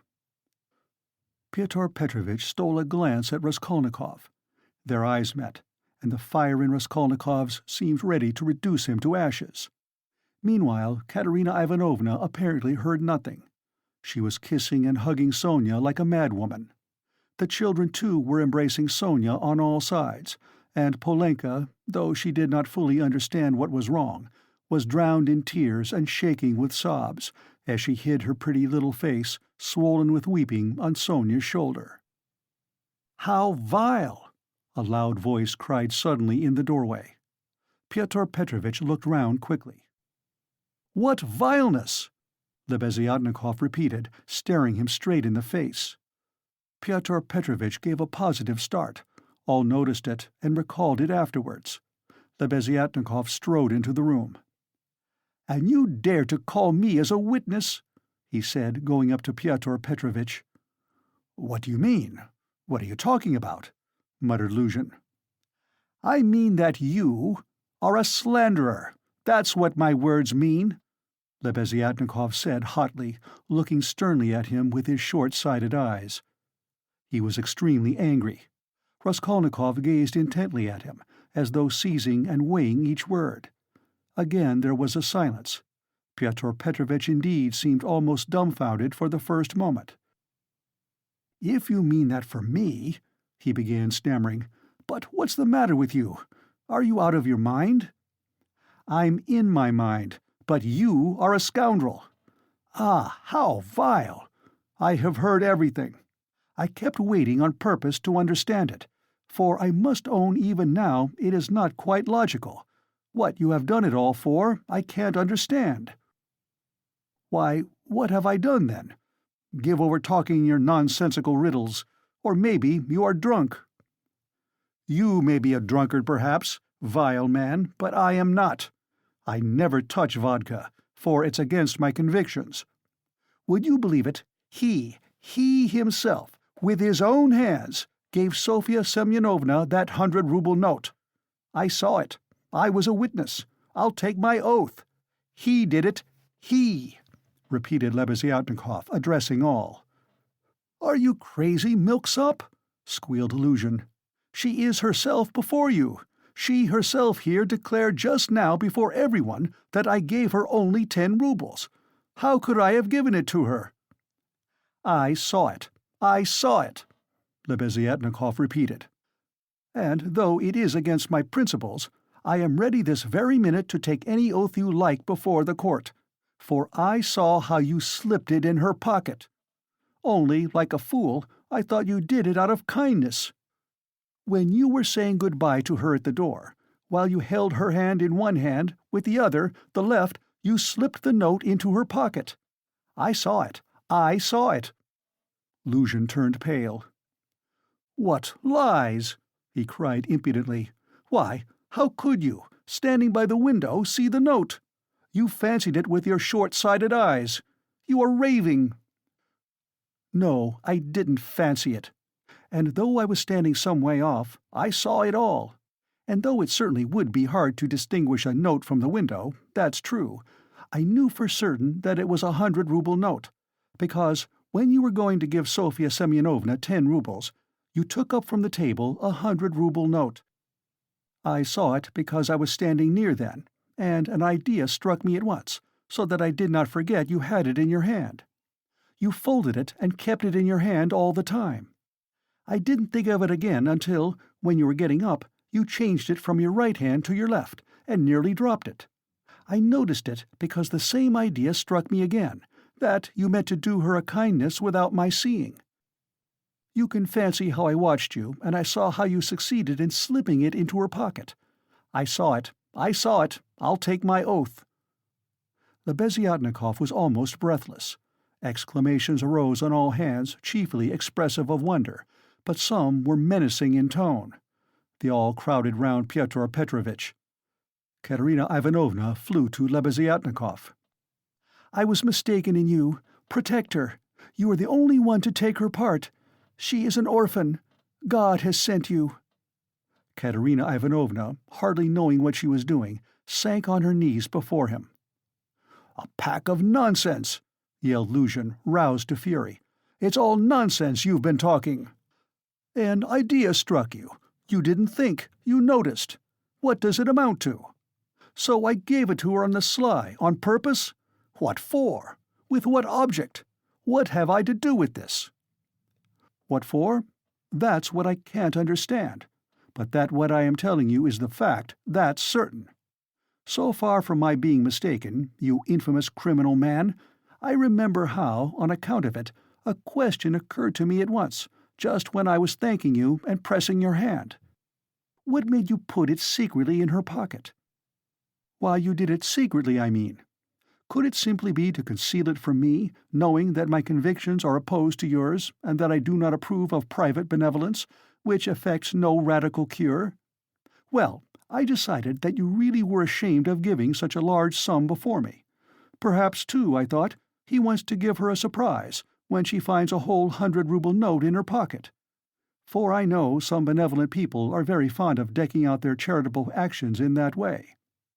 Then the idea struck me, too, that you wanted to test her, to see whether, when she found it, she would come to thank you. Then, too, that you wanted to avoid thanks, and that, as the saying is, your right hand should not know— something of that sort, in fact. I thought of so many possibilities that I put off considering it, but still thought it indelicate to show you that I knew your secret. But another idea struck me again, that Sofya Semyonovna might easily lose the money before she noticed it. That was why I decided to come in here and call her out of the room and to tell her that you put 100 rubles in her pocket. But on my way I went first to Madame Kobilatnikov's to take them the general treatise on the positive method, and especially to recommend Pederet's article and also Wagner's. Then I come on here, and what a state of things I find. Now could I have all these ideas and reflections if I had not seen you put the 100-ruble note in her pocket?" When Lebeziatnikov finished his long-winded harangue, with the logical deduction at the end, he was quite tired, and the perspiration streamed from his face. He could not, alas, even express himself correctly in Russian, though he knew no other language, so that he was quite exhausted, almost emaciated after this heroic exploit. But his speech produced a powerful effect. He had spoken with such vehemence, with such conviction, that everyone obviously believed him. Pyotr Petrovitch felt that things were going badly with him. "What is it to do with me if silly ideas did occur to you?" he shouted. "That's no evidence. You may have dreamt it, that's all. And I tell you, you are lying, sir. You are lying and slandering from some spite against me, simply from pique, because I did not agree with your free-thinking, godless social propositions." But this retort did not benefit Pyotr Petrovitch. Murmurs of disapproval were heard on all sides. "Ah, "That's your line now, is it?" cried Lebeziatnikov. "That's nonsense. Call the police, and I'll take my oath. There's only one thing I can't understand. What made him risk such a contemptible action? Oh, pitiful, despicable man!" "I can explain why he risked such an action, and if necessary, I too will swear to it," Raskolnikov said at last in a firm voice, and he stepped forward. He appeared to be firm and composed. Everyone felt clearly, from the very look of him, that he really knew about it and that the mystery would be solved. "Now I can explain it all to myself," said Raskolnikov, addressing Lebeziatnikov. "From the very beginning of the business, I suspected that there was some scoundrelly intrigue at the bottom of it. I began to suspect it from some special circumstances known to me only, which I will explain at once to everyone. They account for everything. Your valuable evidence has finally made everything clear to me. I beg all to listen. This gentleman," he pointed to Luzhin, "was recently engaged to be married to a young lady, my sister, Avdotya Romanovna Raskolnikov. But coming to Petersburg, he quarreled with me, the day before yesterday, at our first meeting, and I drove him out of my room. I have 2 witnesses to prove it. He is a very spiteful man. The day before yesterday I did not know that he was staying here, in your room, and that, consequently, on the very day we quarreled, the day before yesterday, he saw me give Katerina Ivanovna some money for the funeral, as a friend of the late Mr. Marmeladov. He at once wrote a note to my mother, and informed her that I had given away all my money, not to Katerina Ivanovna, but to Sofya Semyonovna, and referred in a most contemptible way to the character of Sofya Semyonovna, that is, hinted at the character of my attitude to Sofya Semyonovna. All this, you understand, was with the object of dividing me from my mother and sister, by insinuating that I was squandering on unworthy objects the money which they had sent me and which was all they had. Yesterday evening, before my mother and sister and in his presence, I declared that I had given the money to Katerina Ivanovna for the funeral, and not to Sofya Semyonovna, and that I had no acquaintance with Sofya Semyonovna, and had never seen her before indeed. At the same time I added that he, Pyotr Petrovitch Luzhin, with all his virtues, was not worth Sofya Semyonovna's little finger, though he spoke so ill of her. To his question, would I let Sofya Semyonovna sit down beside my sister, I answered that I had already done so that day. Irritated that my mother and sister were unwilling to quarrel with me at his insinuations, he gradually began being unpardonably rude to them. A final rupture took place, and he was turned out of the house. All this happened yesterday evening. Now I beg your special attention. Consider. If he had now succeeded in proving that Sofya Semyonovna was a thief, he would have shown to my mother and sister that he was almost right in his suspicions, that he had reason to be angry at my putting my sister on a level with Sofya Semyonovna, that in attacking me he was protecting and preserving the honor of my sister, his betrothed. In fact, he might even, through all this, have been able to estrange me from my family, and no doubt he hoped to be restored to favor with them, to say nothing of revenging himself on me personally, for he has grounds for supposing that the honor and happiness of Sofya Semyonovna are very precious to me. That was what he was working for. That's how I understand it. That's the whole reason for it, and there can be no other." It was like this, or somewhat like this, that Raskolnikov wound up his speech, which was followed very attentively, though often interrupted by exclamations from his audience. But in spite of interruptions he spoke clearly, calmly, exactly, firmly. His decisive voice, his tone of conviction, and his stern face made a great impression on everyone. "Yes, yes, that's it," Lebeziatnikov assented gleefully. "That must be it, for he asked me, as soon as Sofya Semyonovna came into our room, whether you were here, whether I had seen you among Katerina Ivanovna's guests. He called me aside to the window and asked me in secret. It was essential for him that you should be here. That's it, that's it." Luzhin smiled contemptuously and did not speak, but he was very pale. He seemed to be deliberating on some means of escape. Perhaps he would have been glad to give up everything and get away, but at the moment this was scarcely possible. It would have implied admitting the truth of the accusations brought against him. Moreover, the company, which had already been excited by drink, was now too much stirred to allow it. The commissariat clerk, though indeed he had not grasped the whole position, was shouting louder than anyone, and was making some suggestions very unpleasant to Lucian. But not all those present were drunk. Lodgers came in from all the rooms. The three Poles were tremendously excited and were continually shouting at him, "The pan is a lajak," and muttering threats in Polish. Sonia had been listening with strained attention, though she too seemed unable to grasp it all.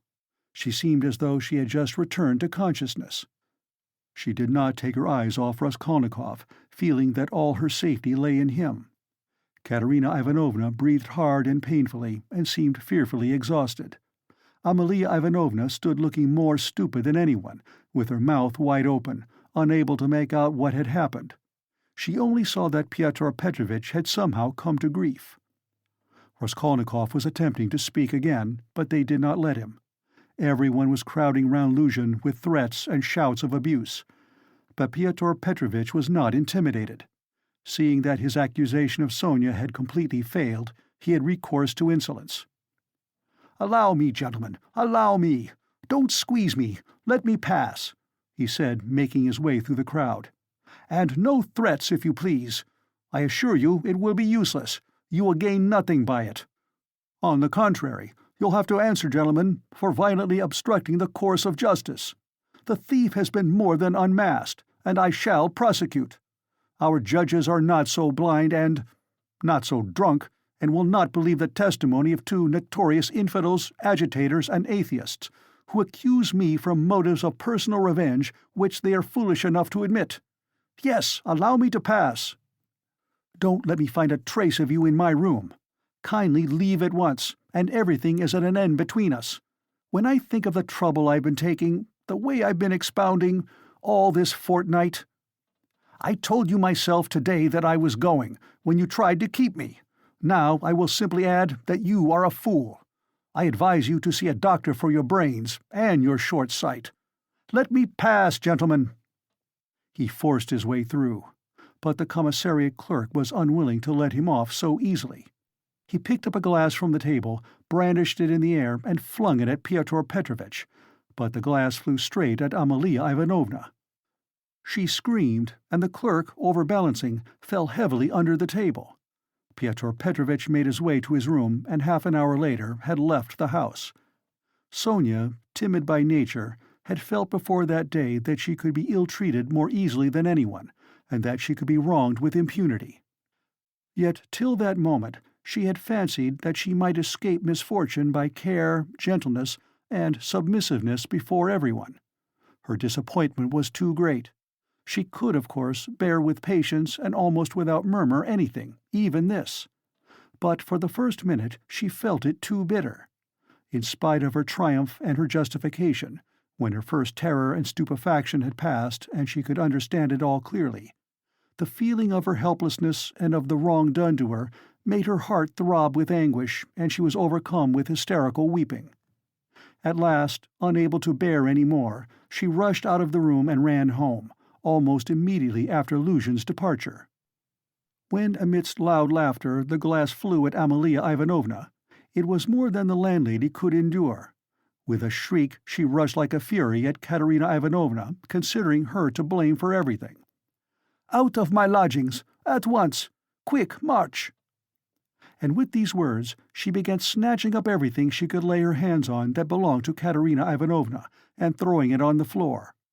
Katerina Ivanovna, pale, almost fainting, and gasping for breath, jumped up from the bed where she had sunk in exhaustion and darted at Amalia Ivanovna. But the battle was too unequal. The landlady waved her away like a feather. "What? As though that godless calumny was not enough, this vile creature attacks me. What? On the day of my husband's funeral I am turned out of my lodging. After eating my bread and salt, she turns me into the street with my orphans. Where am I to go?" wailed the poor woman, sobbing and gasping. "Good God!" she cried with flashing eyes. "Is there no justice upon earth? Whom should you protect if not us orphans? We shall see. There is law and justice on earth. There is, I will find it. Wait a bit, godless creature. Polenka, stay with the children. I'll come back. Wait for me, if you have to wait in the street. We will see whether there is justice on earth." And throwing over her head that green shawl which Marmeladov had mentioned to Raskolnikov, Katerina Ivanovna squeezed her way through the disorderly and drunken crowd of lodgers who still filled the room, and, wailing and tearful, she ran into the street, with a vague intention of going at once somewhere to find justice. Polenka, with the two little ones in her arms, crouched terrified on the trunk in the corner of the room, where she waited trembling for her mother to come back. Amalia Ivanovna raged about the room, shrieking, lamenting, and throwing everything she came across on the floor. The lodgers talked incoherently. Some commented to the best of their ability on what had happened. Others quarreled and swore at one another, while others struck up a song. "Now it's time for me to go," thought Raskolnikov. "Well, Sofya Semyonovna, we shall see what you'll say now." And he set off in the direction of Sonia's lodgings. End of Part 5, Chapter 3. Part 5, Chapter 4. Raskolnikov had been a vigorous and active champion of Sonia against Luzhin, although he had such a load of horror and anguish in his own heart. But having gone through so much in the morning, he found a sort of relief in a change of sensations, apart from the strong personal feeling which impelled him to defend Sonia. He was agitated, too, especially at some moments, by the thought of his approaching interview with Sonia. He had to tell her who had killed Lizaveta. He knew the terrible suffering it would be to him, and, as it were, brushed away the thought of it. So when he cried as he left Katerina Ivanovna's, "Well, Sofya Semyonovna, we shall see what you'll say now," he was still superficially excited, still vigorous and defiant from his triumph over Luzhin. But, strange to say, by the time he reached Sonia's lodging, he felt a sudden impotence and fear. He stood still in hesitation at the door, asking himself the strange question, must he tell her who killed Lizaveta? It was a strange question because he felt at the very time not only that he could not help telling her, but also that he could not put off the telling. He did not know why it must be so, he only felt it. And the agonizing sense of his impotence before the inevitable almost crushed him.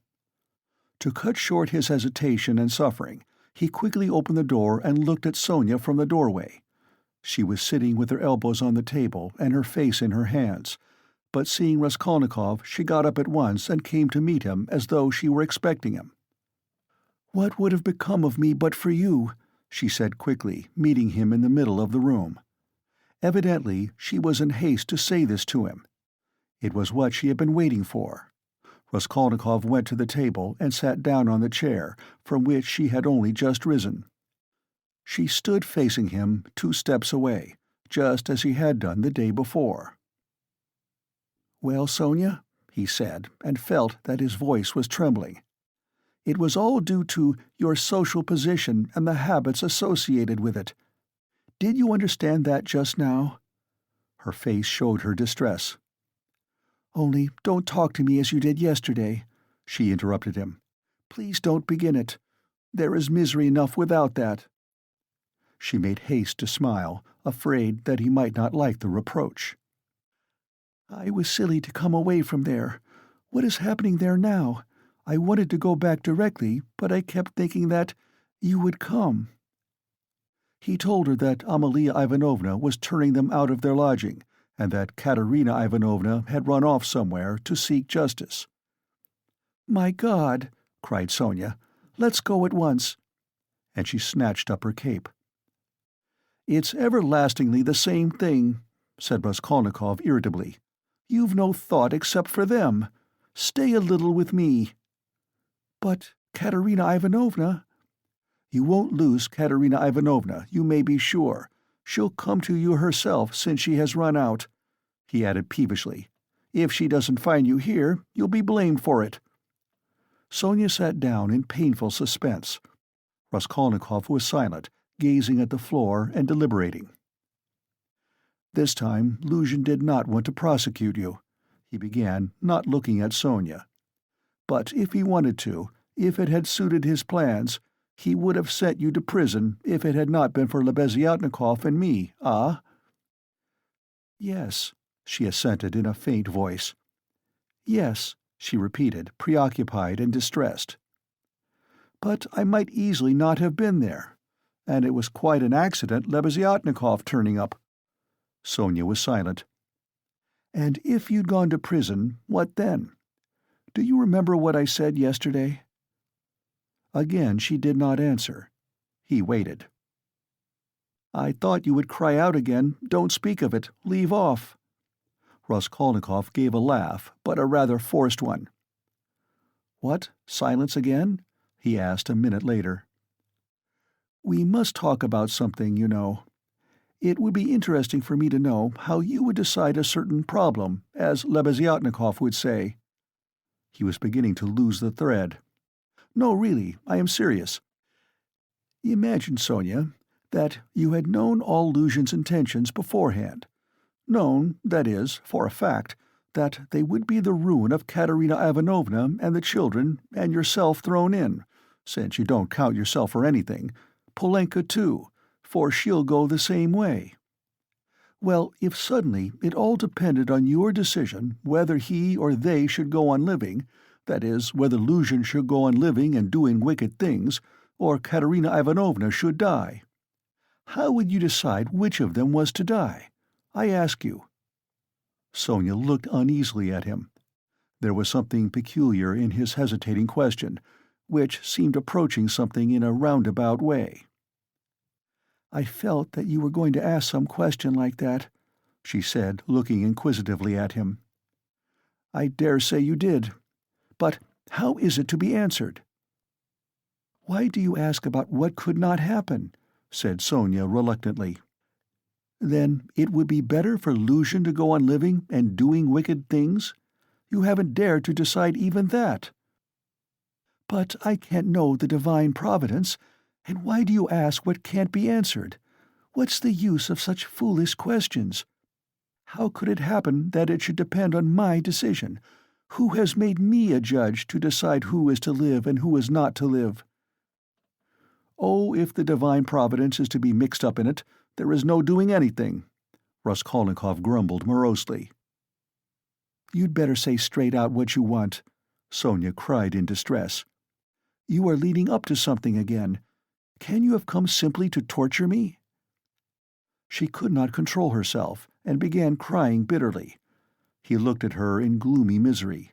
5 minutes passed. "Of course, you're right, Sonia," he said softly at last. He was suddenly changed. His tone of assumed arrogance and helpless defiance was gone. Even his voice was suddenly weak. "I told you yesterday that I was not coming to ask forgiveness, and almost the first thing I've said is to ask forgiveness. I said that about Luzhin and Providence for my own sake. I was asking forgiveness, Sonia." He tried to smile, but there was something helpless and incomplete in his pale smile. He bowed his head and hid his face in his hands. And suddenly a strange, surprising sensation of a sort of bitter hatred for Sonia passed through his heart. As it were wondering and frightened of this sensation, he raised his head and looked intently at her. But he met her uneasy and painfully anxious eyes fixed on him. There was love in them. His hatred vanished like a phantom. It was not the real feeling. He had taken the one feeling for the other. It only meant that that minute had come. He hid his face in his hands again and bowed his head. Suddenly he turned pale, got up from his chair, looked at Sonia, and without uttering a word sat down mechanically on her bed. His sensations that moment were terribly like the moment when he had stood over the old woman with the axe in his hand and felt that he must not lose another minute. "What's the matter?" asked Sonia, dreadfully frightened. He could not utter a word. This was not at all the way he had intended to tell, and he did not understand what was happening to him now. She went up to him softly, sat down on the bed beside him, and waited, not taking her eyes off him. Her heart throbbed and sank. It was unendurable. He turned his deadly pale face to her. His lips worked, helplessly struggling to utter something. A pang of terror passed through Sonia's heart. "What's the matter?" she repeated, drawing a little away from him. "Nothing, Sonia. Don't be frightened.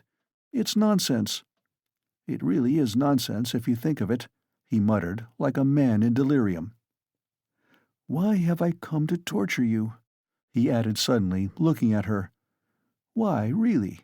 I keep asking myself that question, Sonia." He had perhaps been asking himself that question a quarter of an hour before, but now he spoke helplessly, hardly knowing what he said and feeling a continual tremor all over. "Oh, how you are suffering!" she muttered in distress, looking intently at him. "It's all nonsense. Listen, Sonia." He suddenly smiled, a pale, helpless smile for 2 seconds. "You remember what I meant to tell you yesterday?" Sonia waited uneasily. "I said as I went away that perhaps I was saying goodbye forever, but that if I came today I would tell you who killed Lizaveta." She began trembling all over. "Well, here I've come to tell you." "Then you really meant it yesterday?" she whispered with difficulty. "How do you know?" she asked quickly, as though suddenly regaining her reason. Sonia's face grew paler and paler. She breathed painfully. "I know." She paused a minute. "Have they found him?" she asked timidly. "No." "Then how do you know about it?" she asked again, hardly audibly, and again after a minute's pause. He turned to her and looked very intently at her. "Guess," he said, with the same distorted, helpless smile. A shudder passed over her. "But why do you frighten me like this?" she said, smiling like a child. "I must be a great friend of his, since I know," Raskolnikov went on, still gazing into her face, as though he could not turn his eyes away. "He did not mean to kill that Lizaveta. He killed her accidentally. He meant to kill the old woman when she was alone, and he went there, and then Lizaveta came in. He killed her too." Another awful moment passed. Both still gazed at one another. "You can't guess, then?" he asked suddenly, feeling as though he were flinging himself down from a steeple. "No," whispered Sonia. "Take a good look." As soon as he had said this again, the same familiar sensation froze his heart. He looked at her, and all at once seemed to see in her face the face of Lizaveta. He remembered clearly the expression in Lizaveta's face when he approached her with the axe and she stepped back to the wall, putting out her hand, with childish terror in her face, looking as little children do when they begin to be frightened of something, looking intently and uneasily at what frightens them, shrinking back and holding out their little hands on the point of crying. Almost the same thing happened now to Sonia. With the same helplessness and the same terror, she looked at him for a while and, suddenly putting out her left hand, pressed her fingers faintly against his breast, and slowly began to get up from the bed, moving further from him and keeping her eyes fixed even more immovably on him. Her terror infected him.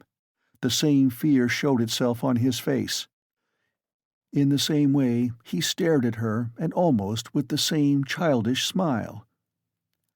"Have you guessed?" he whispered at last. "Good God!" broke in an awful wail from her bosom. She sank helplessly on the bed, with her face in the pillows, but a moment later she got up, moved quickly to him, seized both of his hands, and, gripping them tight in her thin fingers, began looking into his face again with the same intense stare. In this last desperate look, she tried to look into him and catch some last hope, But there was no hope. There was no doubt remaining. It was all true. Later on, indeed, when she recalled that moment, she thought it strange and wondered why she had seen at once that there was no doubt. She could have not said, for instance, that she had foreseen something of the sort, and yet now, as soon as he told her, she suddenly fancied that she had really foreseen this very thing. "Stop, Sonia, enough. Don't torture me," he begged her miserably. It was not at all like this he had thought of telling her, but this is how it happened. She jumped up, seeming not to know what she was doing, and, wringing her hands, walked into the middle of the room, but quickly went back and sat down again beside him, her shoulder almost touching his. All of a sudden she started as though she had been stabbed, uttered a cry, and fell on her knees before him. She did not know why. "What have you done? What have you done to yourself?"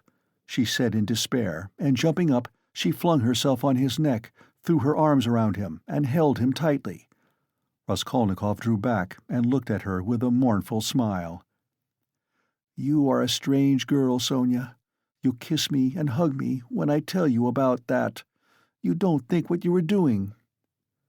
"There is no one in the whole world now so unhappy as you," she cried in a frenzy, not hearing what he said, and she suddenly broke into violent hysterical weeping. A feeling long unfamiliar to him flooded his heart and softened it at once. He did not struggle against it.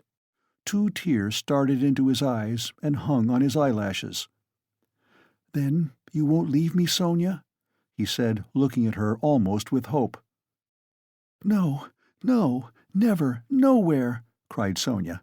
"I will follow you. I will follow you everywhere. Oh, my God! Oh, how miserable I am!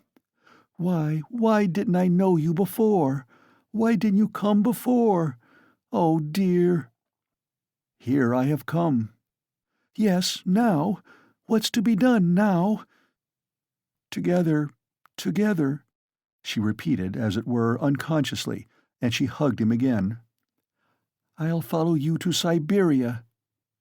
He recoiled at this, and the same hostile, almost haughty smile came to his lips. "Perhaps I don't want to go to Siberia yet, Sonia," he said. Sonia looked at him quickly. Again, after her first passionate, agonizing sympathy for the unhappy man, the terrible idea of the murder overwhelmed her. In his changed tone, she seemed to hear the murderer speaking. She looked at him bewildered. She knew nothing as yet, why, how, with what object it had been. Now all these questions rushed at once into her mind. And again she could not believe it. He is a murderer. Could it be true? "What is the meaning of it? Where am I?" she said in complete bewilderment, as though still unable to recover herself. "How could you, a man like you, how could you bring yourself to it? What does it mean?" "Oh, well, to plunder. Leave off, Sonia," he answered wearily, almost with vexation. Sonia stood as though struck dumb, but suddenly she cried, "You were hungry. It was to help your mother, yes?" "No, Sonia, no," he muttered, turning away and hanging his head. "I was not so hungry. I certainly did not want to help my mother, but that's not the real thing either. Don't torture me, Sonia." Sonia clasped her hands. Could it all be true? Good God, what a truth! Who could believe it? And how could you give away your last farthing and yet rob and murder? "Ah," she cried suddenly, "that money you gave Katerina Ivanovna, that money, can that money—" "No, Sonia," he broke in hurriedly, "that money was not it. Don't worry yourself. That money my mother sent me, and it came when I was ill, the day I gave it to you. Razumihin saw it. He received it for me. That money was mine, my own." Sonia listened to him in bewilderment, and did her utmost to comprehend. "And that money, I don't even know really whether there was any money," he added softly, as though reflecting. I took a purse off her neck, made of chamois leather, a purse stuffed full of something, but I didn't look in it. I suppose I hadn't time. And the things, chains and trinkets, I buried under a stone with the purse next morning in a yard off the V Prospect. They are all there now." Sonia strained every nerve to listen. "Then why, you said you did it to rob, but you took nothing?" she asked quickly, catching at a straw. "I don't know. I haven't yet decided whether to take that money or not," he said, musing again, and, seeming to wake up with a start, he gave a brief, ironical smile. "Ah, what silly stuff I am talking, eh?" The thought flashed through Sonia's mind, wasn't he mad? But she dismissed it at once. No, it was something else. She could make nothing of it, nothing. "Do you know, Sonia," he said suddenly with conviction, "let me tell you, if I'd simply killed because I was hungry," laying stress on every word and looking enigmatically but sincerely at her, "I should be happy now. You must believe that. What would it matter to you," he cried a moment later with a sort of despair, "what would it matter to you if I were to confess that I did wrong? What do you gain by such a stupid triumph over me? Ah, Sonia, was it for that I've come to you today?" Again Sonia tried to say something, but did not speak. "I asked you to go with me yesterday because you are all I have left." "Go where?" asked Sonia timidly. "Not to steal and not to murder, don't be anxious." He smiled bitterly. "We are so different. And you know, Sonia, it's only now, only this moment, that I understand where I asked you to go with me yesterday. Yesterday, when I said it, I did not know where. I asked you for one thing. I came to you for one thing, not to leave me. You won't leave me, Sonia?" She squeezed his hand. "And why did I tell her? Why did I let her know?" he cried a minute later in despair, looking with infinite anguish at her. "Here you expect an explanation from me, Sonia. You are sitting and waiting for it, I see that. But what can I tell you? You won't understand, and will only suffer, on my account. Well, you are crying and embracing me again. Why do you do it? Because I couldn't bear my burden and have come to throw it on another? You suffer too, and I shall feel better. And can you love such a mean wretch?" "But aren't you suffering too?"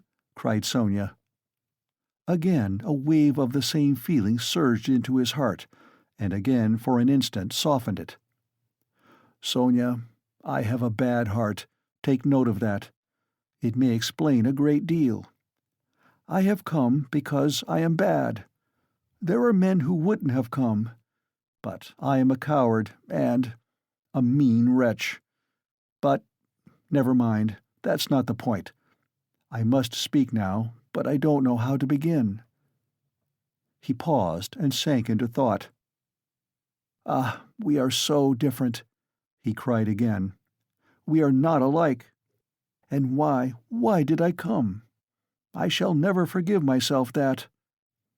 "No, no, it is a good thing you came," cried Sonia. "It's better I should know, far better." He looked at her with anguish. "What if it really were that?" he said, as though reaching a conclusion. "Yes, that's what it was. I wanted to become a Napoleon. That's why I killed her. Do you understand now?"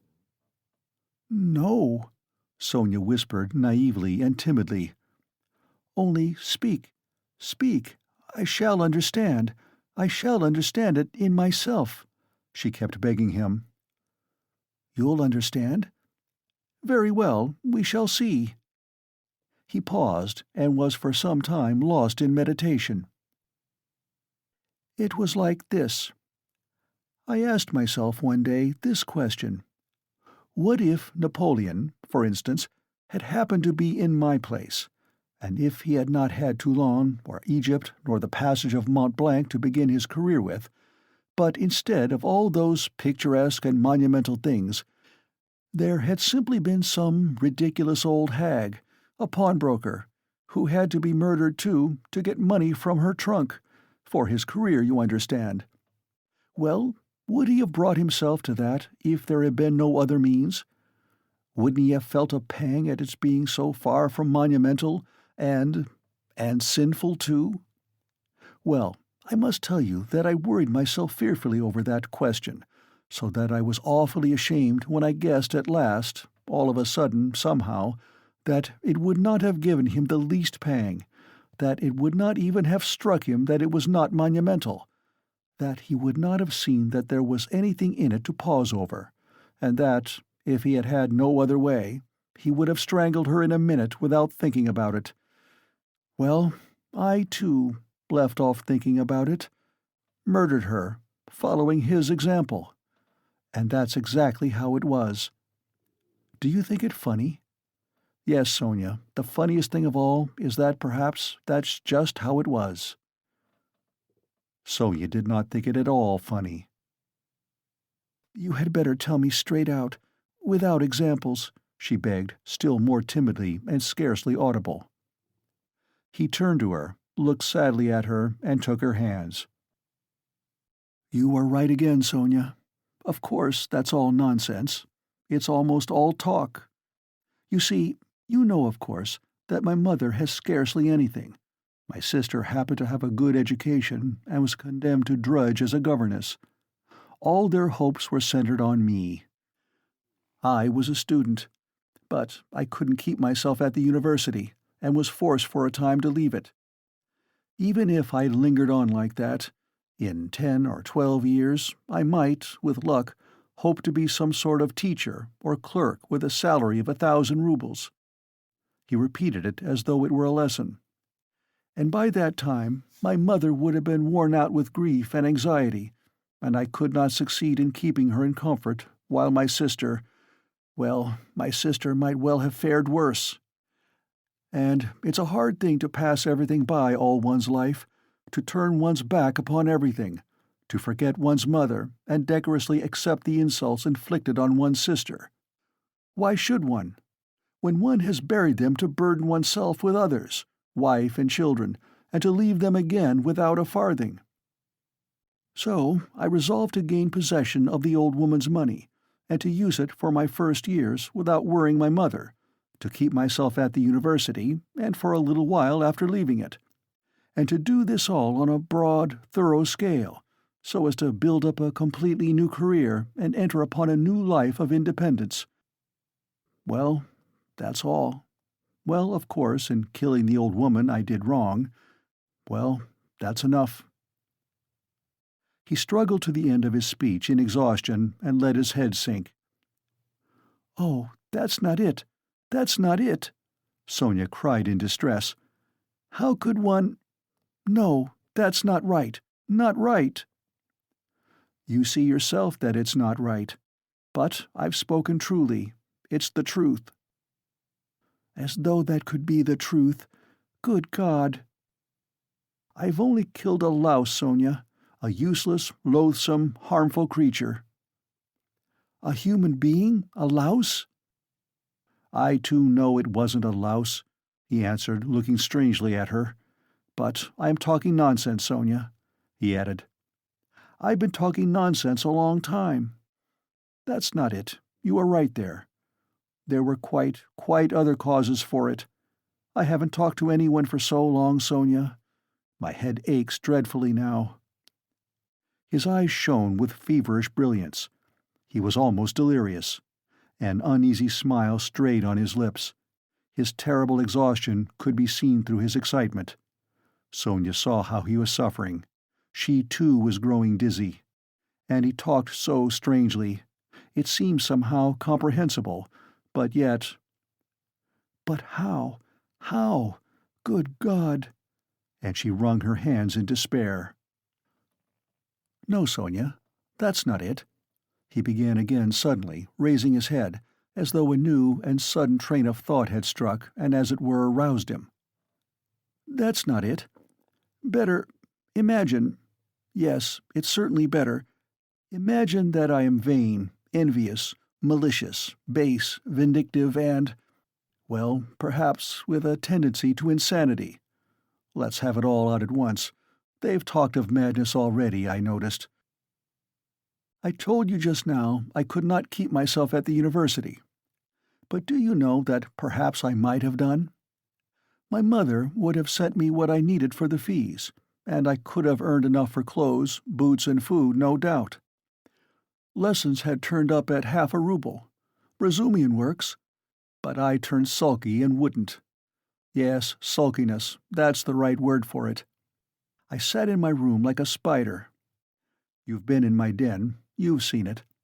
And do you know, Sonia, that low ceilings and tiny rooms cramp the soul and the mind? Ah, how I hated that garret. And yet I wouldn't go out of it. I wouldn't on purpose. I didn't go out for days together, and I wouldn't work. I wouldn't even eat. I just lay there doing nothing. If Nastasia brought me anything, I ate it. If she didn't, I went all day without. I wouldn't ask on purpose, from sulkiness. At night I had no light. I lay in the dark, and I wouldn't earn money for candles. I ought to have studied, but I sold my books, and the dust lies an inch thick on the notebooks on my table. I preferred lying still and thinking. And I kept thinking. And I had dreams all the time, strange dreams of all sorts, no need to describe. Only then I began to fancy that— No, that's not it. Again, I'm telling you wrong. You see, I kept asking myself then, why am I so stupid that if others are stupid, and I know they are, yet I won't be wiser? Then I saw, Sonia, that if one waits for everyone to get wiser, it will take too long. Afterwards, I understood that that would never come to pass, that men won't change, and that nobody can alter it, and that it's not worth wasting effort over it. Yes, that's so. That's the law of their nature, Sonia. That's so.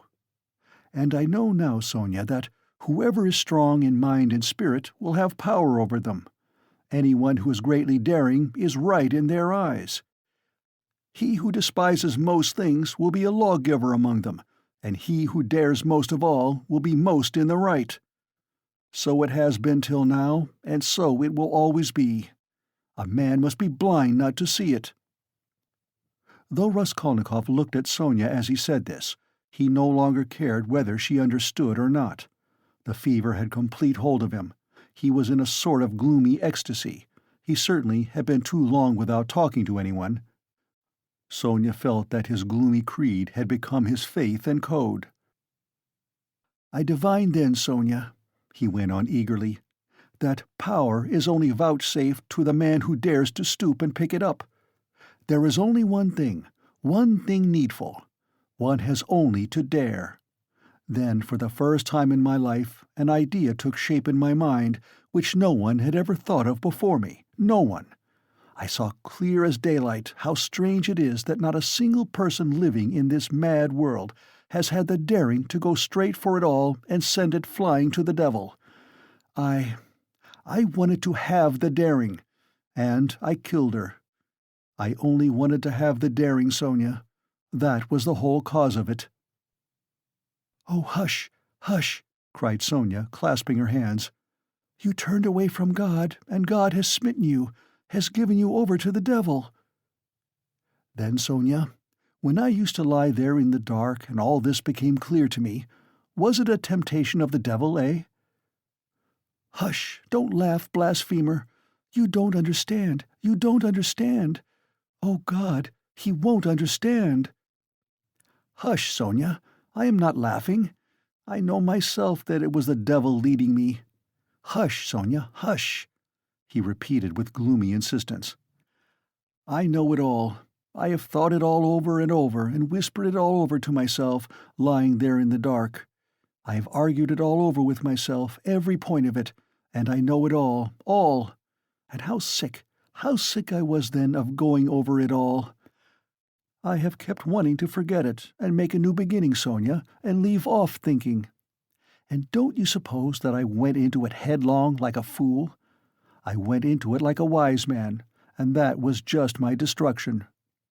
And you mustn't suppose that I didn't know, for instance, that if I began to question myself whether I had the right to gain power, I certainly hadn't the right, or that if I asked myself whether a human being is a louse, it proved that it wasn't so for me, though it might be for a man who would go straight to his goal without asking questions. If I worried myself all those days, wondering whether Napoleon would have done it or not, I felt clearly, of course, that I wasn't Napoleon.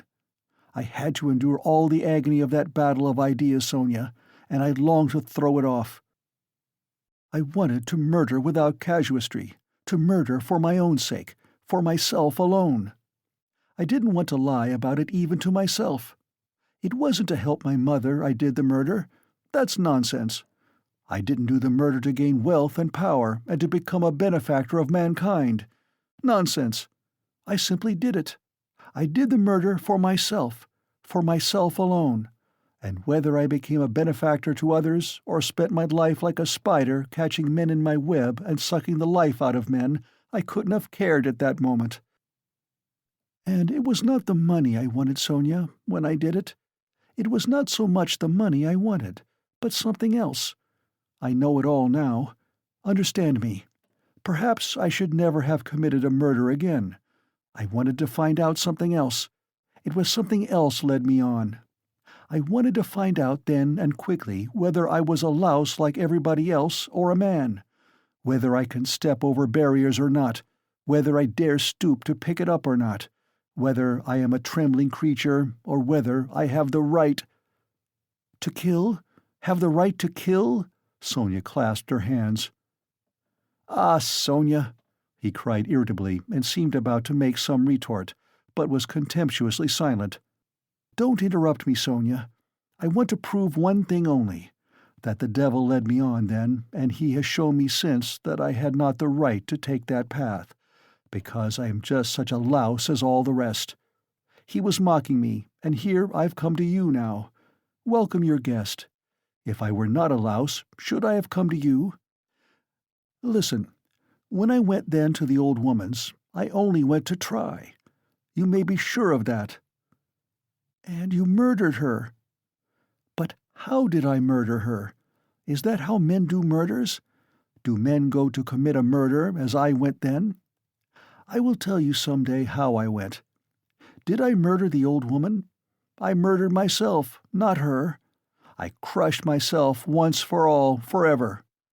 But it was the devil that killed that old woman, not I. Enough, enough, Sonia, enough. Let me be," he cried in a sudden spasm of agony. "Let me be." He leaned his elbows on his knees and squeezed his head in his hands as in a vice. "What suffering!" A wail of anguish broke from Sonia. "Well, what am I to do now?" he asked, suddenly raising his head and looking at her with a face hideously distorted by despair. "What are you to do?" she cried, jumping up, and her eyes that had been full of tears suddenly began to shine. "Stand up!" She seized him by the shoulder. He got up, looking at her almost bewildered. "Go at once, this very minute. Stand at the crossroads. Bow down. First kiss the earth which you have defiled, and then bow down to all the world and say to all men aloud, 'I am a murderer.' Then God will send you life again. Will you go? Will you go?" she asked him, trembling all over, snatching his two hands, squeezing them tight in hers, and gazing at him with eyes full of fire.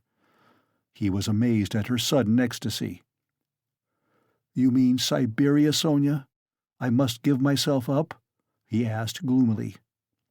"Suffer and expiate your sin by it, that's what you must do." "No, I am not going to them, Sonia." "But how will you go on living? What will you live for?" cried Sonia. "How is it possible now? Why, how can you talk to your mother? Oh, what will become of them now? But what am I saying? You have abandoned your mother and your sister already. He has abandoned them already. Oh, God!" she cried.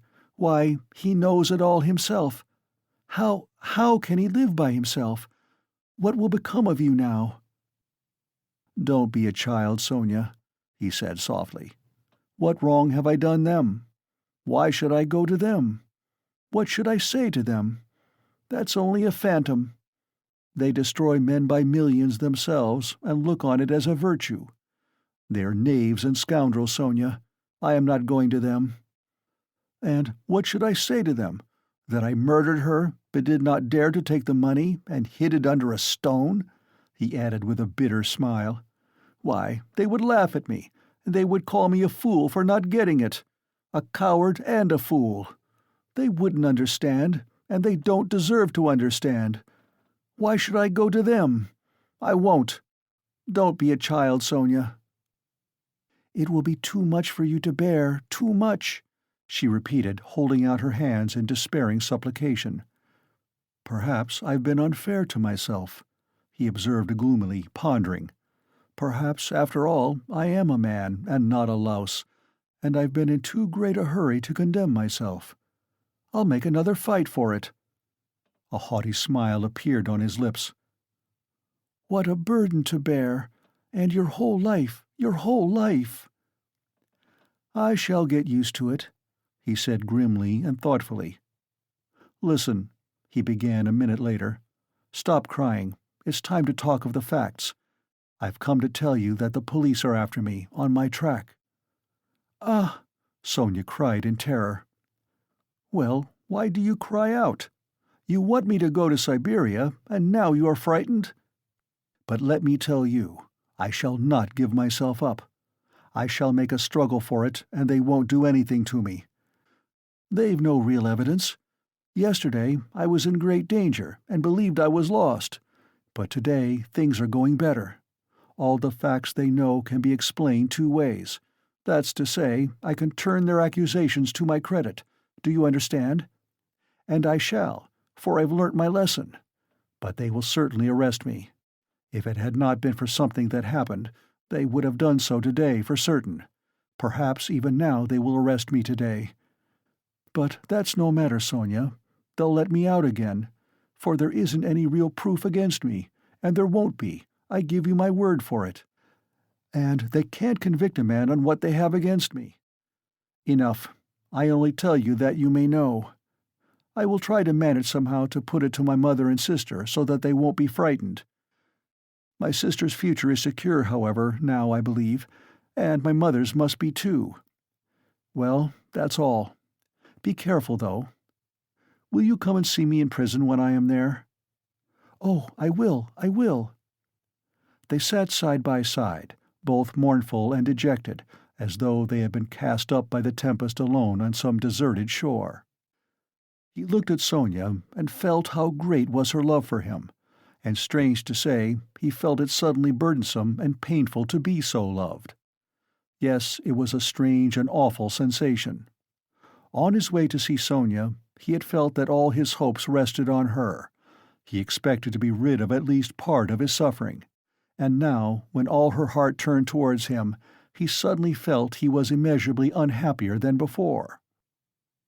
"Sonia," he said, "you'd better not come and see me when I am in prison." Sonia did not answer. She was crying.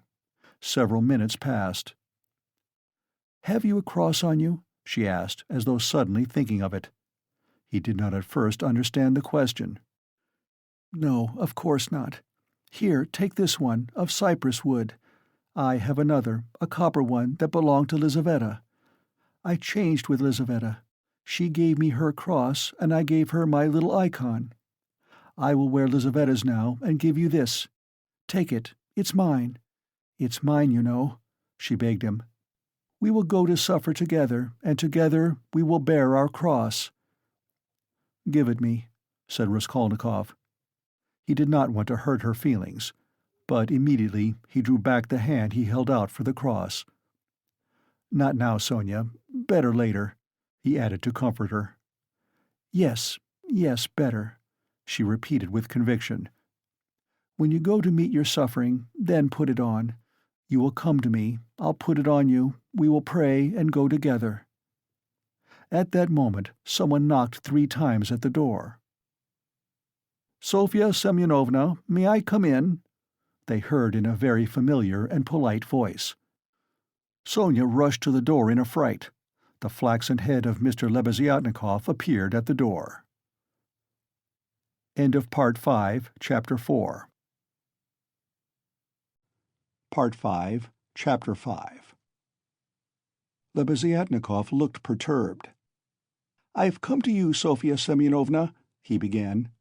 "Excuse me, I thought I should find you," he said, addressing Raskolnikov suddenly. "That is, I didn't mean anything of that sort, but I just thought—" "Katerina Ivanovna has gone out of her mind," he blurted out suddenly, turning from Raskolnikov to Sonia. Sonia screamed. "At least it seems so, but we don't know what to do, you see. She came back. She seems to have been turned out somewhere, perhaps beaten, so it seems at least. She had run to your father's former chief. She didn't find him at home. He was dining at some other general's. Only fancy, she rushed off there to the other general's, and, imagine, she was so persistent that she managed to get the chief to see her, had him fetched out from dinner, it seems. You can imagine what happened. She was turned out, of course, but, according to her own story, she abused him and threw something at him. One may well believe it. How it is she wasn't taken up, I can't understand. Now she is telling everyone, including Amalia Ivanovna. But it's difficult to understand her. She is screaming and flinging herself about. Oh yes, she shouts that since everyone has abandoned her, she will take the children and go into the street with a barrel organ, and the children will sing and dance, and she too, and collect money, and will go every day under the general's window, to let everyone see well-born children, whose father was an official, begging in the street. She keeps beating the children, and they are all crying. She is teaching Lyda to sing My Village, the boy to dance, Polenka the same.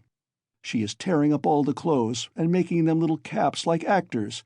She means to carry a tin basin and make it tinkle, instead of music. She won't listen to anything. Imagine the state of things. It's beyond anything."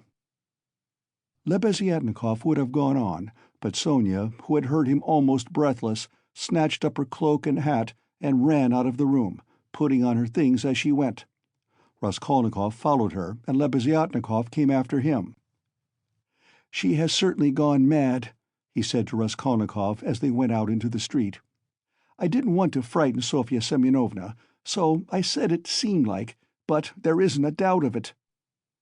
They say that in consumption the tubercles sometimes occur in the brain. It's a pity I know nothing of medicine. I did try to persuade her, but she wouldn't listen." "Did you talk to her about the tubercles?" "Not precisely of the tubercles. Besides, she wouldn't have understood. But what I say is, that if you convince a person logically that he has nothing to cry about, he'll stop crying. That's clear. Is it your conviction that he won't?" "Life would be too easy if it were so," answered Raskolnikov. Excuse me.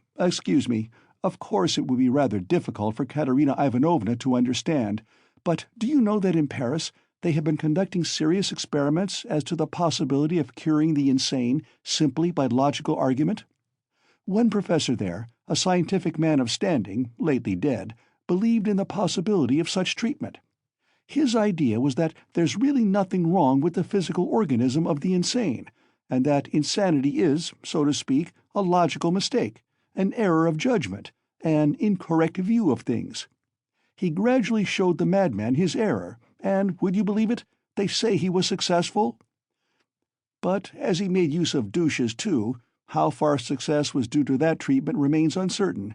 So it seems, at least. Raskolnikov had long ceased to listen. Reaching the house where he lived, he nodded to Lebeziatnikov and went in at the gate.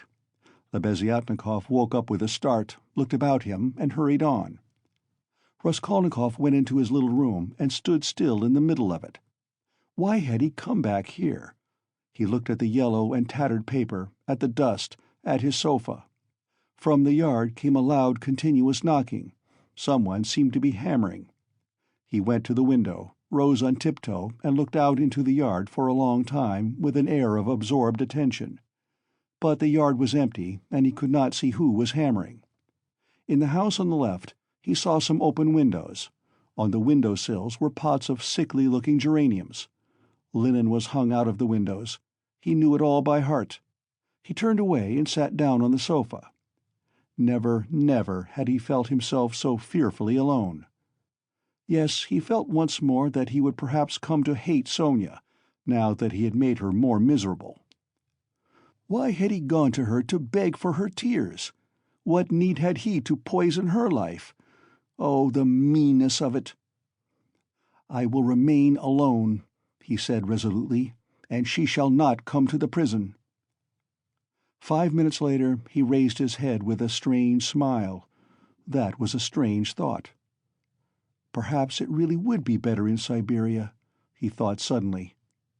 He could not have said how long he sat there with vague thoughts surging through his mind. All at once the door opened and Donia came in. At first she stood still and looked at him from the doorway, just as he had done at Sonia. Then she came in and sat down in the same place as yesterday, on the chair facing him. He looked silently and almost vacantly at her. "Don't be angry, brother. I've only come for 1 minute," said Donia. Her face looked thoughtful, but not stern. Her eyes were bright and soft. He saw that she too had come to him with love. "Brother, now I know all. Dmitri Prokofitch has explained and told me everything. They are worrying and persecuting you through a stupid and contemptible suspicion. Dmitri Prokofitch told me that there is no danger, and that you are wrong in looking upon it with such horror. I don't think so, and I fully understand how indignant you must be, and that indignation may have a permanent effect on you. That's what I am afraid of. As for your cutting yourself off from us, I don't judge you, I don't venture to judge you, and forgive me for having blamed you for it. I feel that I, too, if I had so great a trouble, should keep away from everyone. I shall tell Mother nothing of this, but I shall talk about you continually, and shall tell her from you that you will come very soon. Don't worry about her, I will set her mind at rest, but don't you try her too much. Come once at least. Remember that she is your mother. And now I have come simply to say," Donia began to get up, "that if you should need me or should need all my life or anything, call me and I'll come. Goodbye." She turned abruptly and went towards the door. "Donia," Raskolnikov stopped her and went towards her. "That Razumian, Dmitri Prokofitch, is a very good fellow." Donia flushed slightly. "Well?" she asked, waiting a moment. "He is competent, hard-working, honest, and capable of real love." "Goodbye, Donia." Donia flushed crimson, then suddenly she took alarm. "But what does it mean, brother? Are we really parting forever, that you give such a parting message?" "Never mind. Goodbye." He turned away and walked to the window. She stood a moment, looked at him uneasily, and went out troubled. No, he was not cold to her. There was an instant, the very last one, when he had longed to take her in his arms and say goodbye to her, and even to tell her, but he had not dared even to touch her hand. "Afterwards she may shudder when she remembers that I embraced her, and will feel that I stole her kiss." And would she stand that test? He went on a few minutes later to himself. No, she wouldn't. Girls like that can't stand things. They never do. And he thought of Sonia. There was a breath of fresh air from the window. The daylight was fading. He took up his cap and went out. He could not, of course, and would not consider how ill he was. But all this continual anxiety and agony of mind could not but affect him, and if he were not lying in high fever, it was perhaps just because his continual inner strain helped to keep him on his legs and in possession of his faculties. But this artificial excitement could not last long. He wandered aimlessly. The sun was setting. A special form of misery had begun to oppress him of late. There was nothing poignant, nothing acute about it, but there was a feeling of permanence, of eternity about it. It brought a foretaste of hopeless years of this cold, leaden misery, a foretaste of an eternity on a square yard of space. Towards evening this sensation usually began to weigh on him more heavily. With this idiotic, purely physical weakness, depending on the sunset or something, one can't help doing something stupid. You'll go to Donia, as well as to Sonia, he muttered bitterly. He heard his name called. He looked round. Lebeziatnikov rushed up to him. "Only fancy, I've been to your room looking for you. Only fancy, she's carried out her plan and taken away the children. Sofya Semyonovna and I have had a job to find them. She is rapping on a frying pan and making the children dance. The children are crying. They keep stopping at the crossroads and in front of shops. There's a crowd of fools running after them. Come along." "And Sonia?" Raskolnikov asked anxiously, hurrying after Lebeziatnikov. "Simply frantic. That is, it's not Sofya Semyonovna's frantic, but Katerina Ivanovna, though Sofya Semyonovna's frantic too. But Katerina Ivanovna is absolutely frantic. I tell you, she is quite mad. They'll be taken to the police. You can fancy what an effect that will have. They are on the canal bank, near the bridge now, not far from Sofya Semyonovna's, quite close." On the canal bank near the bridge, and not 2 houses away from the one where Sofya lodged, there was a crowd of people, consisting principally of gutter children. The hoarse, broken voice of Katerina Ivanovna could be heard from the bridge, and it certainly was a strange spectacle likely to attract a street crowd. Katerina Ivanovna, in her old dress with the green shawl, wearing a torn straw hat, crushed in a hideous way on one side, was really frantic. She was exhausted and breathless. Her wasted, consumptive face looked more suffering than ever, and indeed out of doors in the sunshine a consumptive always looks worse than at home. But her excitement did not flag, and every moment her irritation grew more intense. She rushed at the children, shouted at them, coaxed them, told them before the crowd how to dance and what to sing, began explaining to them why it was necessary, and driven to desperation by their not understanding, beat them. Then she would make a rush at the crowd. If she noticed any decently dressed person stopping to look, she immediately appealed to him to see what these children, from a genteel, one may say aristocratic house, had been brought to. If she heard laughter or jeering in the crowd, she would rush at once at the scoffers and begin squabbling with them. Some people laughed, others shook their heads, but everyone felt curious at the sight of the madwoman with the frightened children. The frying pan of which Lebeziatnikov had spoken was not there, at least Raskolnikov did not see it. But instead of rapping on the pan, Katerina Ivanovna began clapping her wasted hands, when she made Lida and Kolya dance and Polenka sing.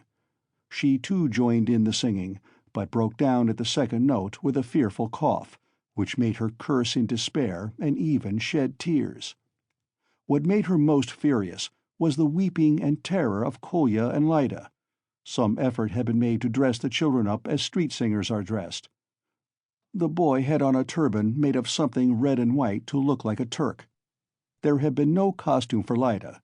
She simply had a red knitted cap, or rather a nightcap that had belonged to Marmeladov, decorated with a broken piece of white ostrich feather, which had been Katerina Ivanovna's grandmother's and had been preserved as a family possession. Polenka was in her everyday dress. She looked in timid perplexity at her mother, and kept at her side, hiding her tears. She dimly realized her mother's condition, and looked uneasily about her. She was terribly frightened of the street and the crowd. Sonia followed Katerina Ivanovna, weeping and beseeching her to return home, but Katerina Ivanovna was not to be persuaded. "Leave off, Sonia, leave off!" she shouted, speaking fast, panting and coughing. "You don't know what you ask. You are like a child. I've told you before that I am not coming back to that drunken German. Let everyone, let all Petersburg see the children begging in the streets, though their father was an honorable man who served all his life in truth and fidelity, and one may say died in the service." Katerina Ivanovna had by now invented this fantastic story and thoroughly believed it. "Let that wretch of a general see it. You are silly, Sonia. What have we to eat? Tell me that. We have worried you enough. I won't go on so. Ah, Rodion Romanovitch, is that you?" she cried, seeing Raskolnikov and rushing up to him. Explain to this silly girl, please, that nothing better could be done. Even organ grinders earn their living, and everyone will see at once that we are different, that we are an honorable and bereaved family reduced to beggary. And that general will lose his post, you'll see. We shall perform under his windows every day, and if the Tsar drives by, I'll fall on my knees, put the children before me, show them to him, and say, 'Defend us, Father.' He is the father of the fatherless. He is merciful. He'll protect us, you'll see. And that wretch of a general. Lyda, tenez-vous droit. Kolya, you'll dance again. Why are you whimpering? Whimpering again. What are you afraid of, stupid? Goodness, what am I to do with them, Rodion Romanovitch? If you only knew how stupid they are. What's one to do with such children?" And she, almost crying herself, which did not stop her uninterrupted, rapid flow of talk, pointed to the crying children. Raskolnikov tried to persuade her to go home, and even said, hoping to work on her vanity, that it was unseemly for her to be wandering about the streets like an organ grinder, as she was intending to become the principal of a boarding school. "A boarding school! Ha, ha, ha! A castle in the air!" cried Katerina Ivanovna, her laugh ending in a cough. "No, Rodion Romanovitch, that dream is over. All have forsaken us. And that general. You know, Rodion Romanovitch, I threw an ink-pot at him. It happened to be standing in the waiting-room by the paper where you sign your name. I wrote my name, threw it at him, and ran away. Oh, the scoundrels, the scoundrels! But enough of them. Now I'll provide for the children myself. I won't bow down to anybody. She has had to bear enough for us." She pointed to Sonia. "Polenka, how much have you got? Show me. What? Only 2 farthings? Oh, the mean wretches! They give us nothing, only run after us, putting their tongues out. There, what is that blockhead laughing at?" She pointed to a man in the crowd. "It's all because Kolya here is so stupid. I have such a bother with him. What do you want, Polenka? Tell me in French, parlez-moi français. Why, I've taught you, you know some phrases. Else how are you to show that you are of good family, well-brought-up children, and not at all like other organ grinders? We aren't going to have a Punch and Judy show in the street, but to sing a genteel song." "Ah, yes. What are we to sing? You keep putting me out, but you see, we are standing here, Rodion Romanovitch, to find something to sing and get money, something Kolya can dance to. For, as you can fancy, our performance is all impromptu. We must talk it over and rehearse it all thoroughly, and then we shall go to Nevsky, where there are far more people of good society, and we shall be noticed at once. Lyda knows my village only, nothing but my village, and everyone sings that. We must sing something far more genteel. Well, have you thought of anything, Polenka? If only you'd help your mother. My memory's quite gone, or I should have thought of something. We really can't sing An Hussar. Ah, let us sing in French Cinq Sous. I have taught it you, I have taught it you, and as it is in French, people will see at once that you are children of good family, and that will be much more touching. You might sing Marlborough s'en va t'enguer, for that's quite a children's song, and is sung as a lullaby in all the aristocratic houses. Marlborough s'en va t'enguer, ne sait quand reviendra, she began singing. But no, better sing Cinq Sous. Now, Kolya, your hands on your hips, make haste, and you, Lyda, keep turning the other way, and Polenka and I will sing and clap our hands. Cinq sous, pour monter notre ménage. Cough, cough, cough. Set your dress straight, Polenka. It slipped down on your shoulders, she observed, panting from coughing.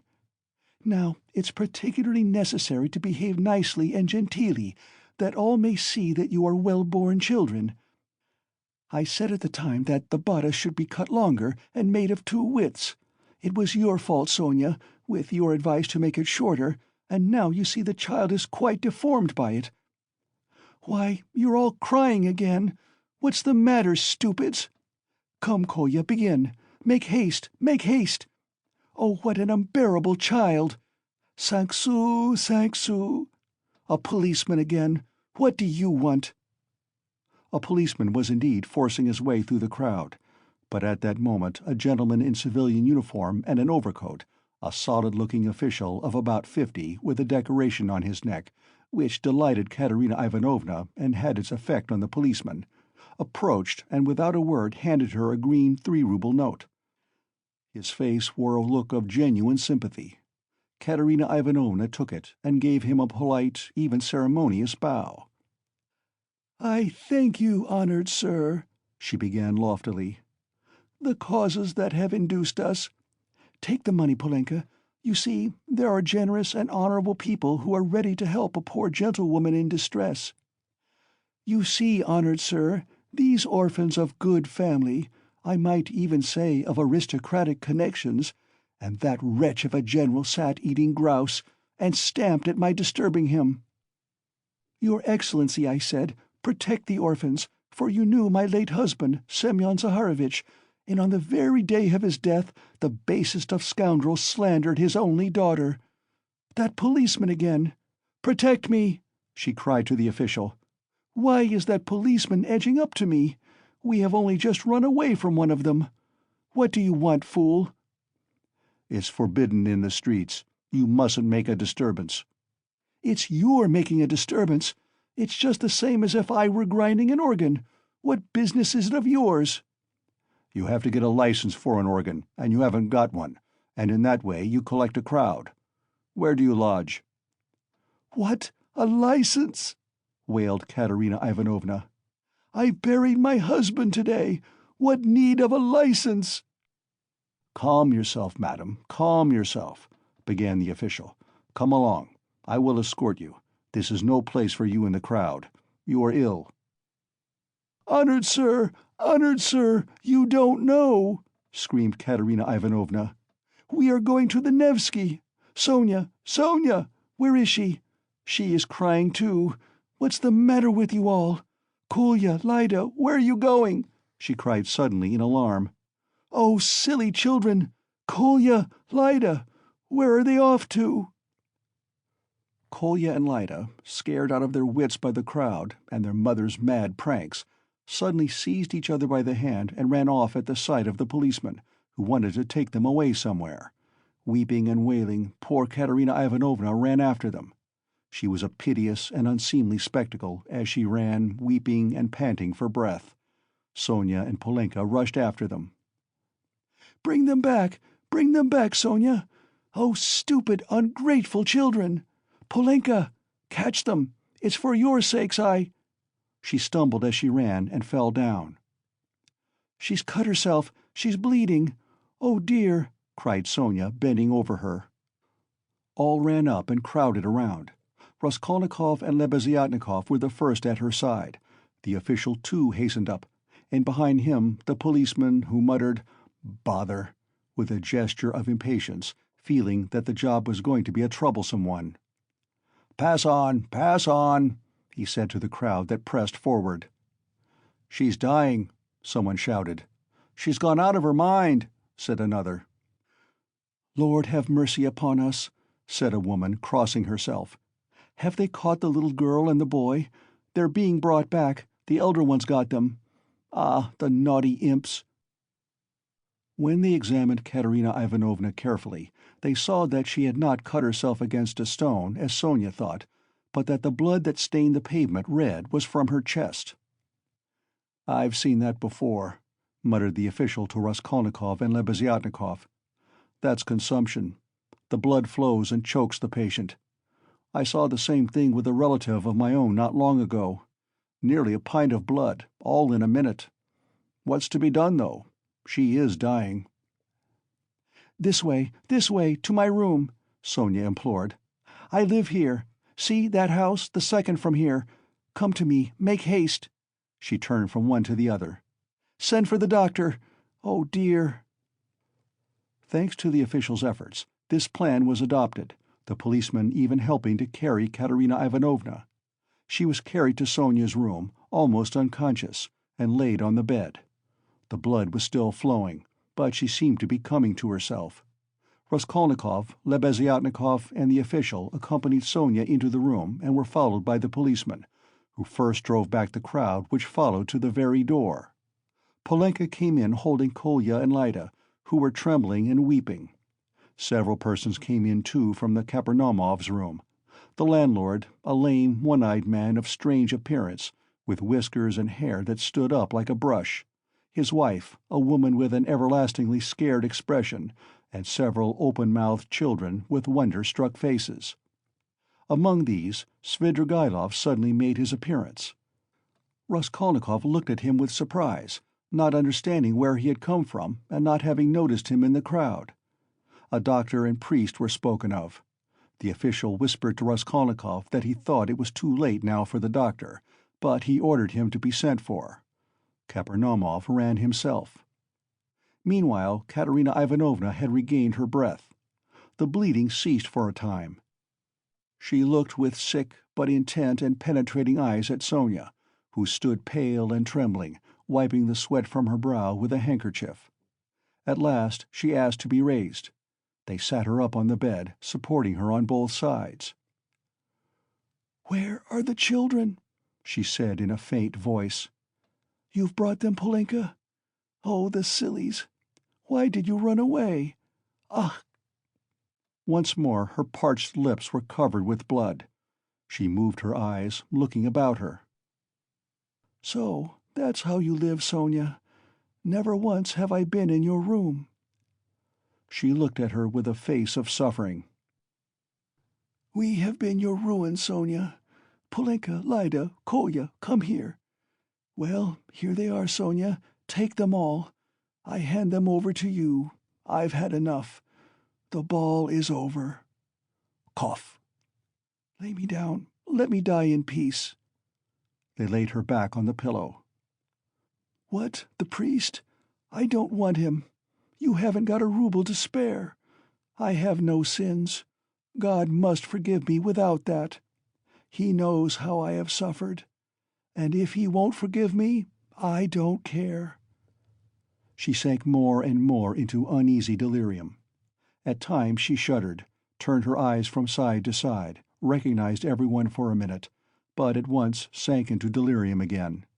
Her breathing was hoarse and difficult. There was a sort of rattle in her throat. "I said, to him, 'Your Excellency,'" she ejaculated, gasping after each word, "that Amalia Ludwigovna. Ah!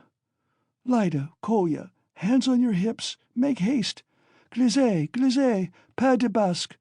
Tap with your heels, be graceful, child. Du hast Diamanten und Perlen. What next? That's the thing to sing. Du hast die schönsten Augen, Mädchen, was willst du mehr? What an idea! Was willst du mehr? What things the fool invents! Ah, yes. In the heat of midday in the Vale of Dagestan. Ah, how I loved it! I loved that song to distraction, Polenka. Your father, you know, used to sing it when we were engaged. Oh, those days! Oh, that's the thing for us to sing. How does it go? I've forgotten. Remind me. How was it?" She was violently excited and tried to sit up. At last, in a horribly hoarse, broken voice, she began, shrieking and gasping at every word, with a look of growing terror. "In the heat of midday, in the Vale of Dagestan, with lead in my breast. Your Excellency," she wailed suddenly with a heart-rending scream and a flood of tears, "protect the orphans. You have been their father's guest, one may say aristocratic—" She started, regaining consciousness, and gazed at all with a sort of terror, but at once recognized Sonia. "Sonia, Sonia," she articulated softly and caressingly, as though surprised to find her there. "Sonia, darling, are you here too?" They lifted her up again. "Enough! It's over! Farewell, poor thing! I am done for! I am broken!" she cried with vindictive despair, and her head fell heavily back on the pillow. She sank into unconsciousness again, but this time it did not last long. Her pale, yellow, wasted face dropped back. Her mouth fell open. Her leg moved convulsively. She gave a deep, deep sigh and died. Sonia fell upon her, flung her arms about her, and remained motionless with her head pressed to the dead woman's wasted bosom. Polenka threw herself at her mother's feet, kissing them and weeping violently. Though Kolya and Lyda did not understand what had happened, they had a feeling that it was something terrible.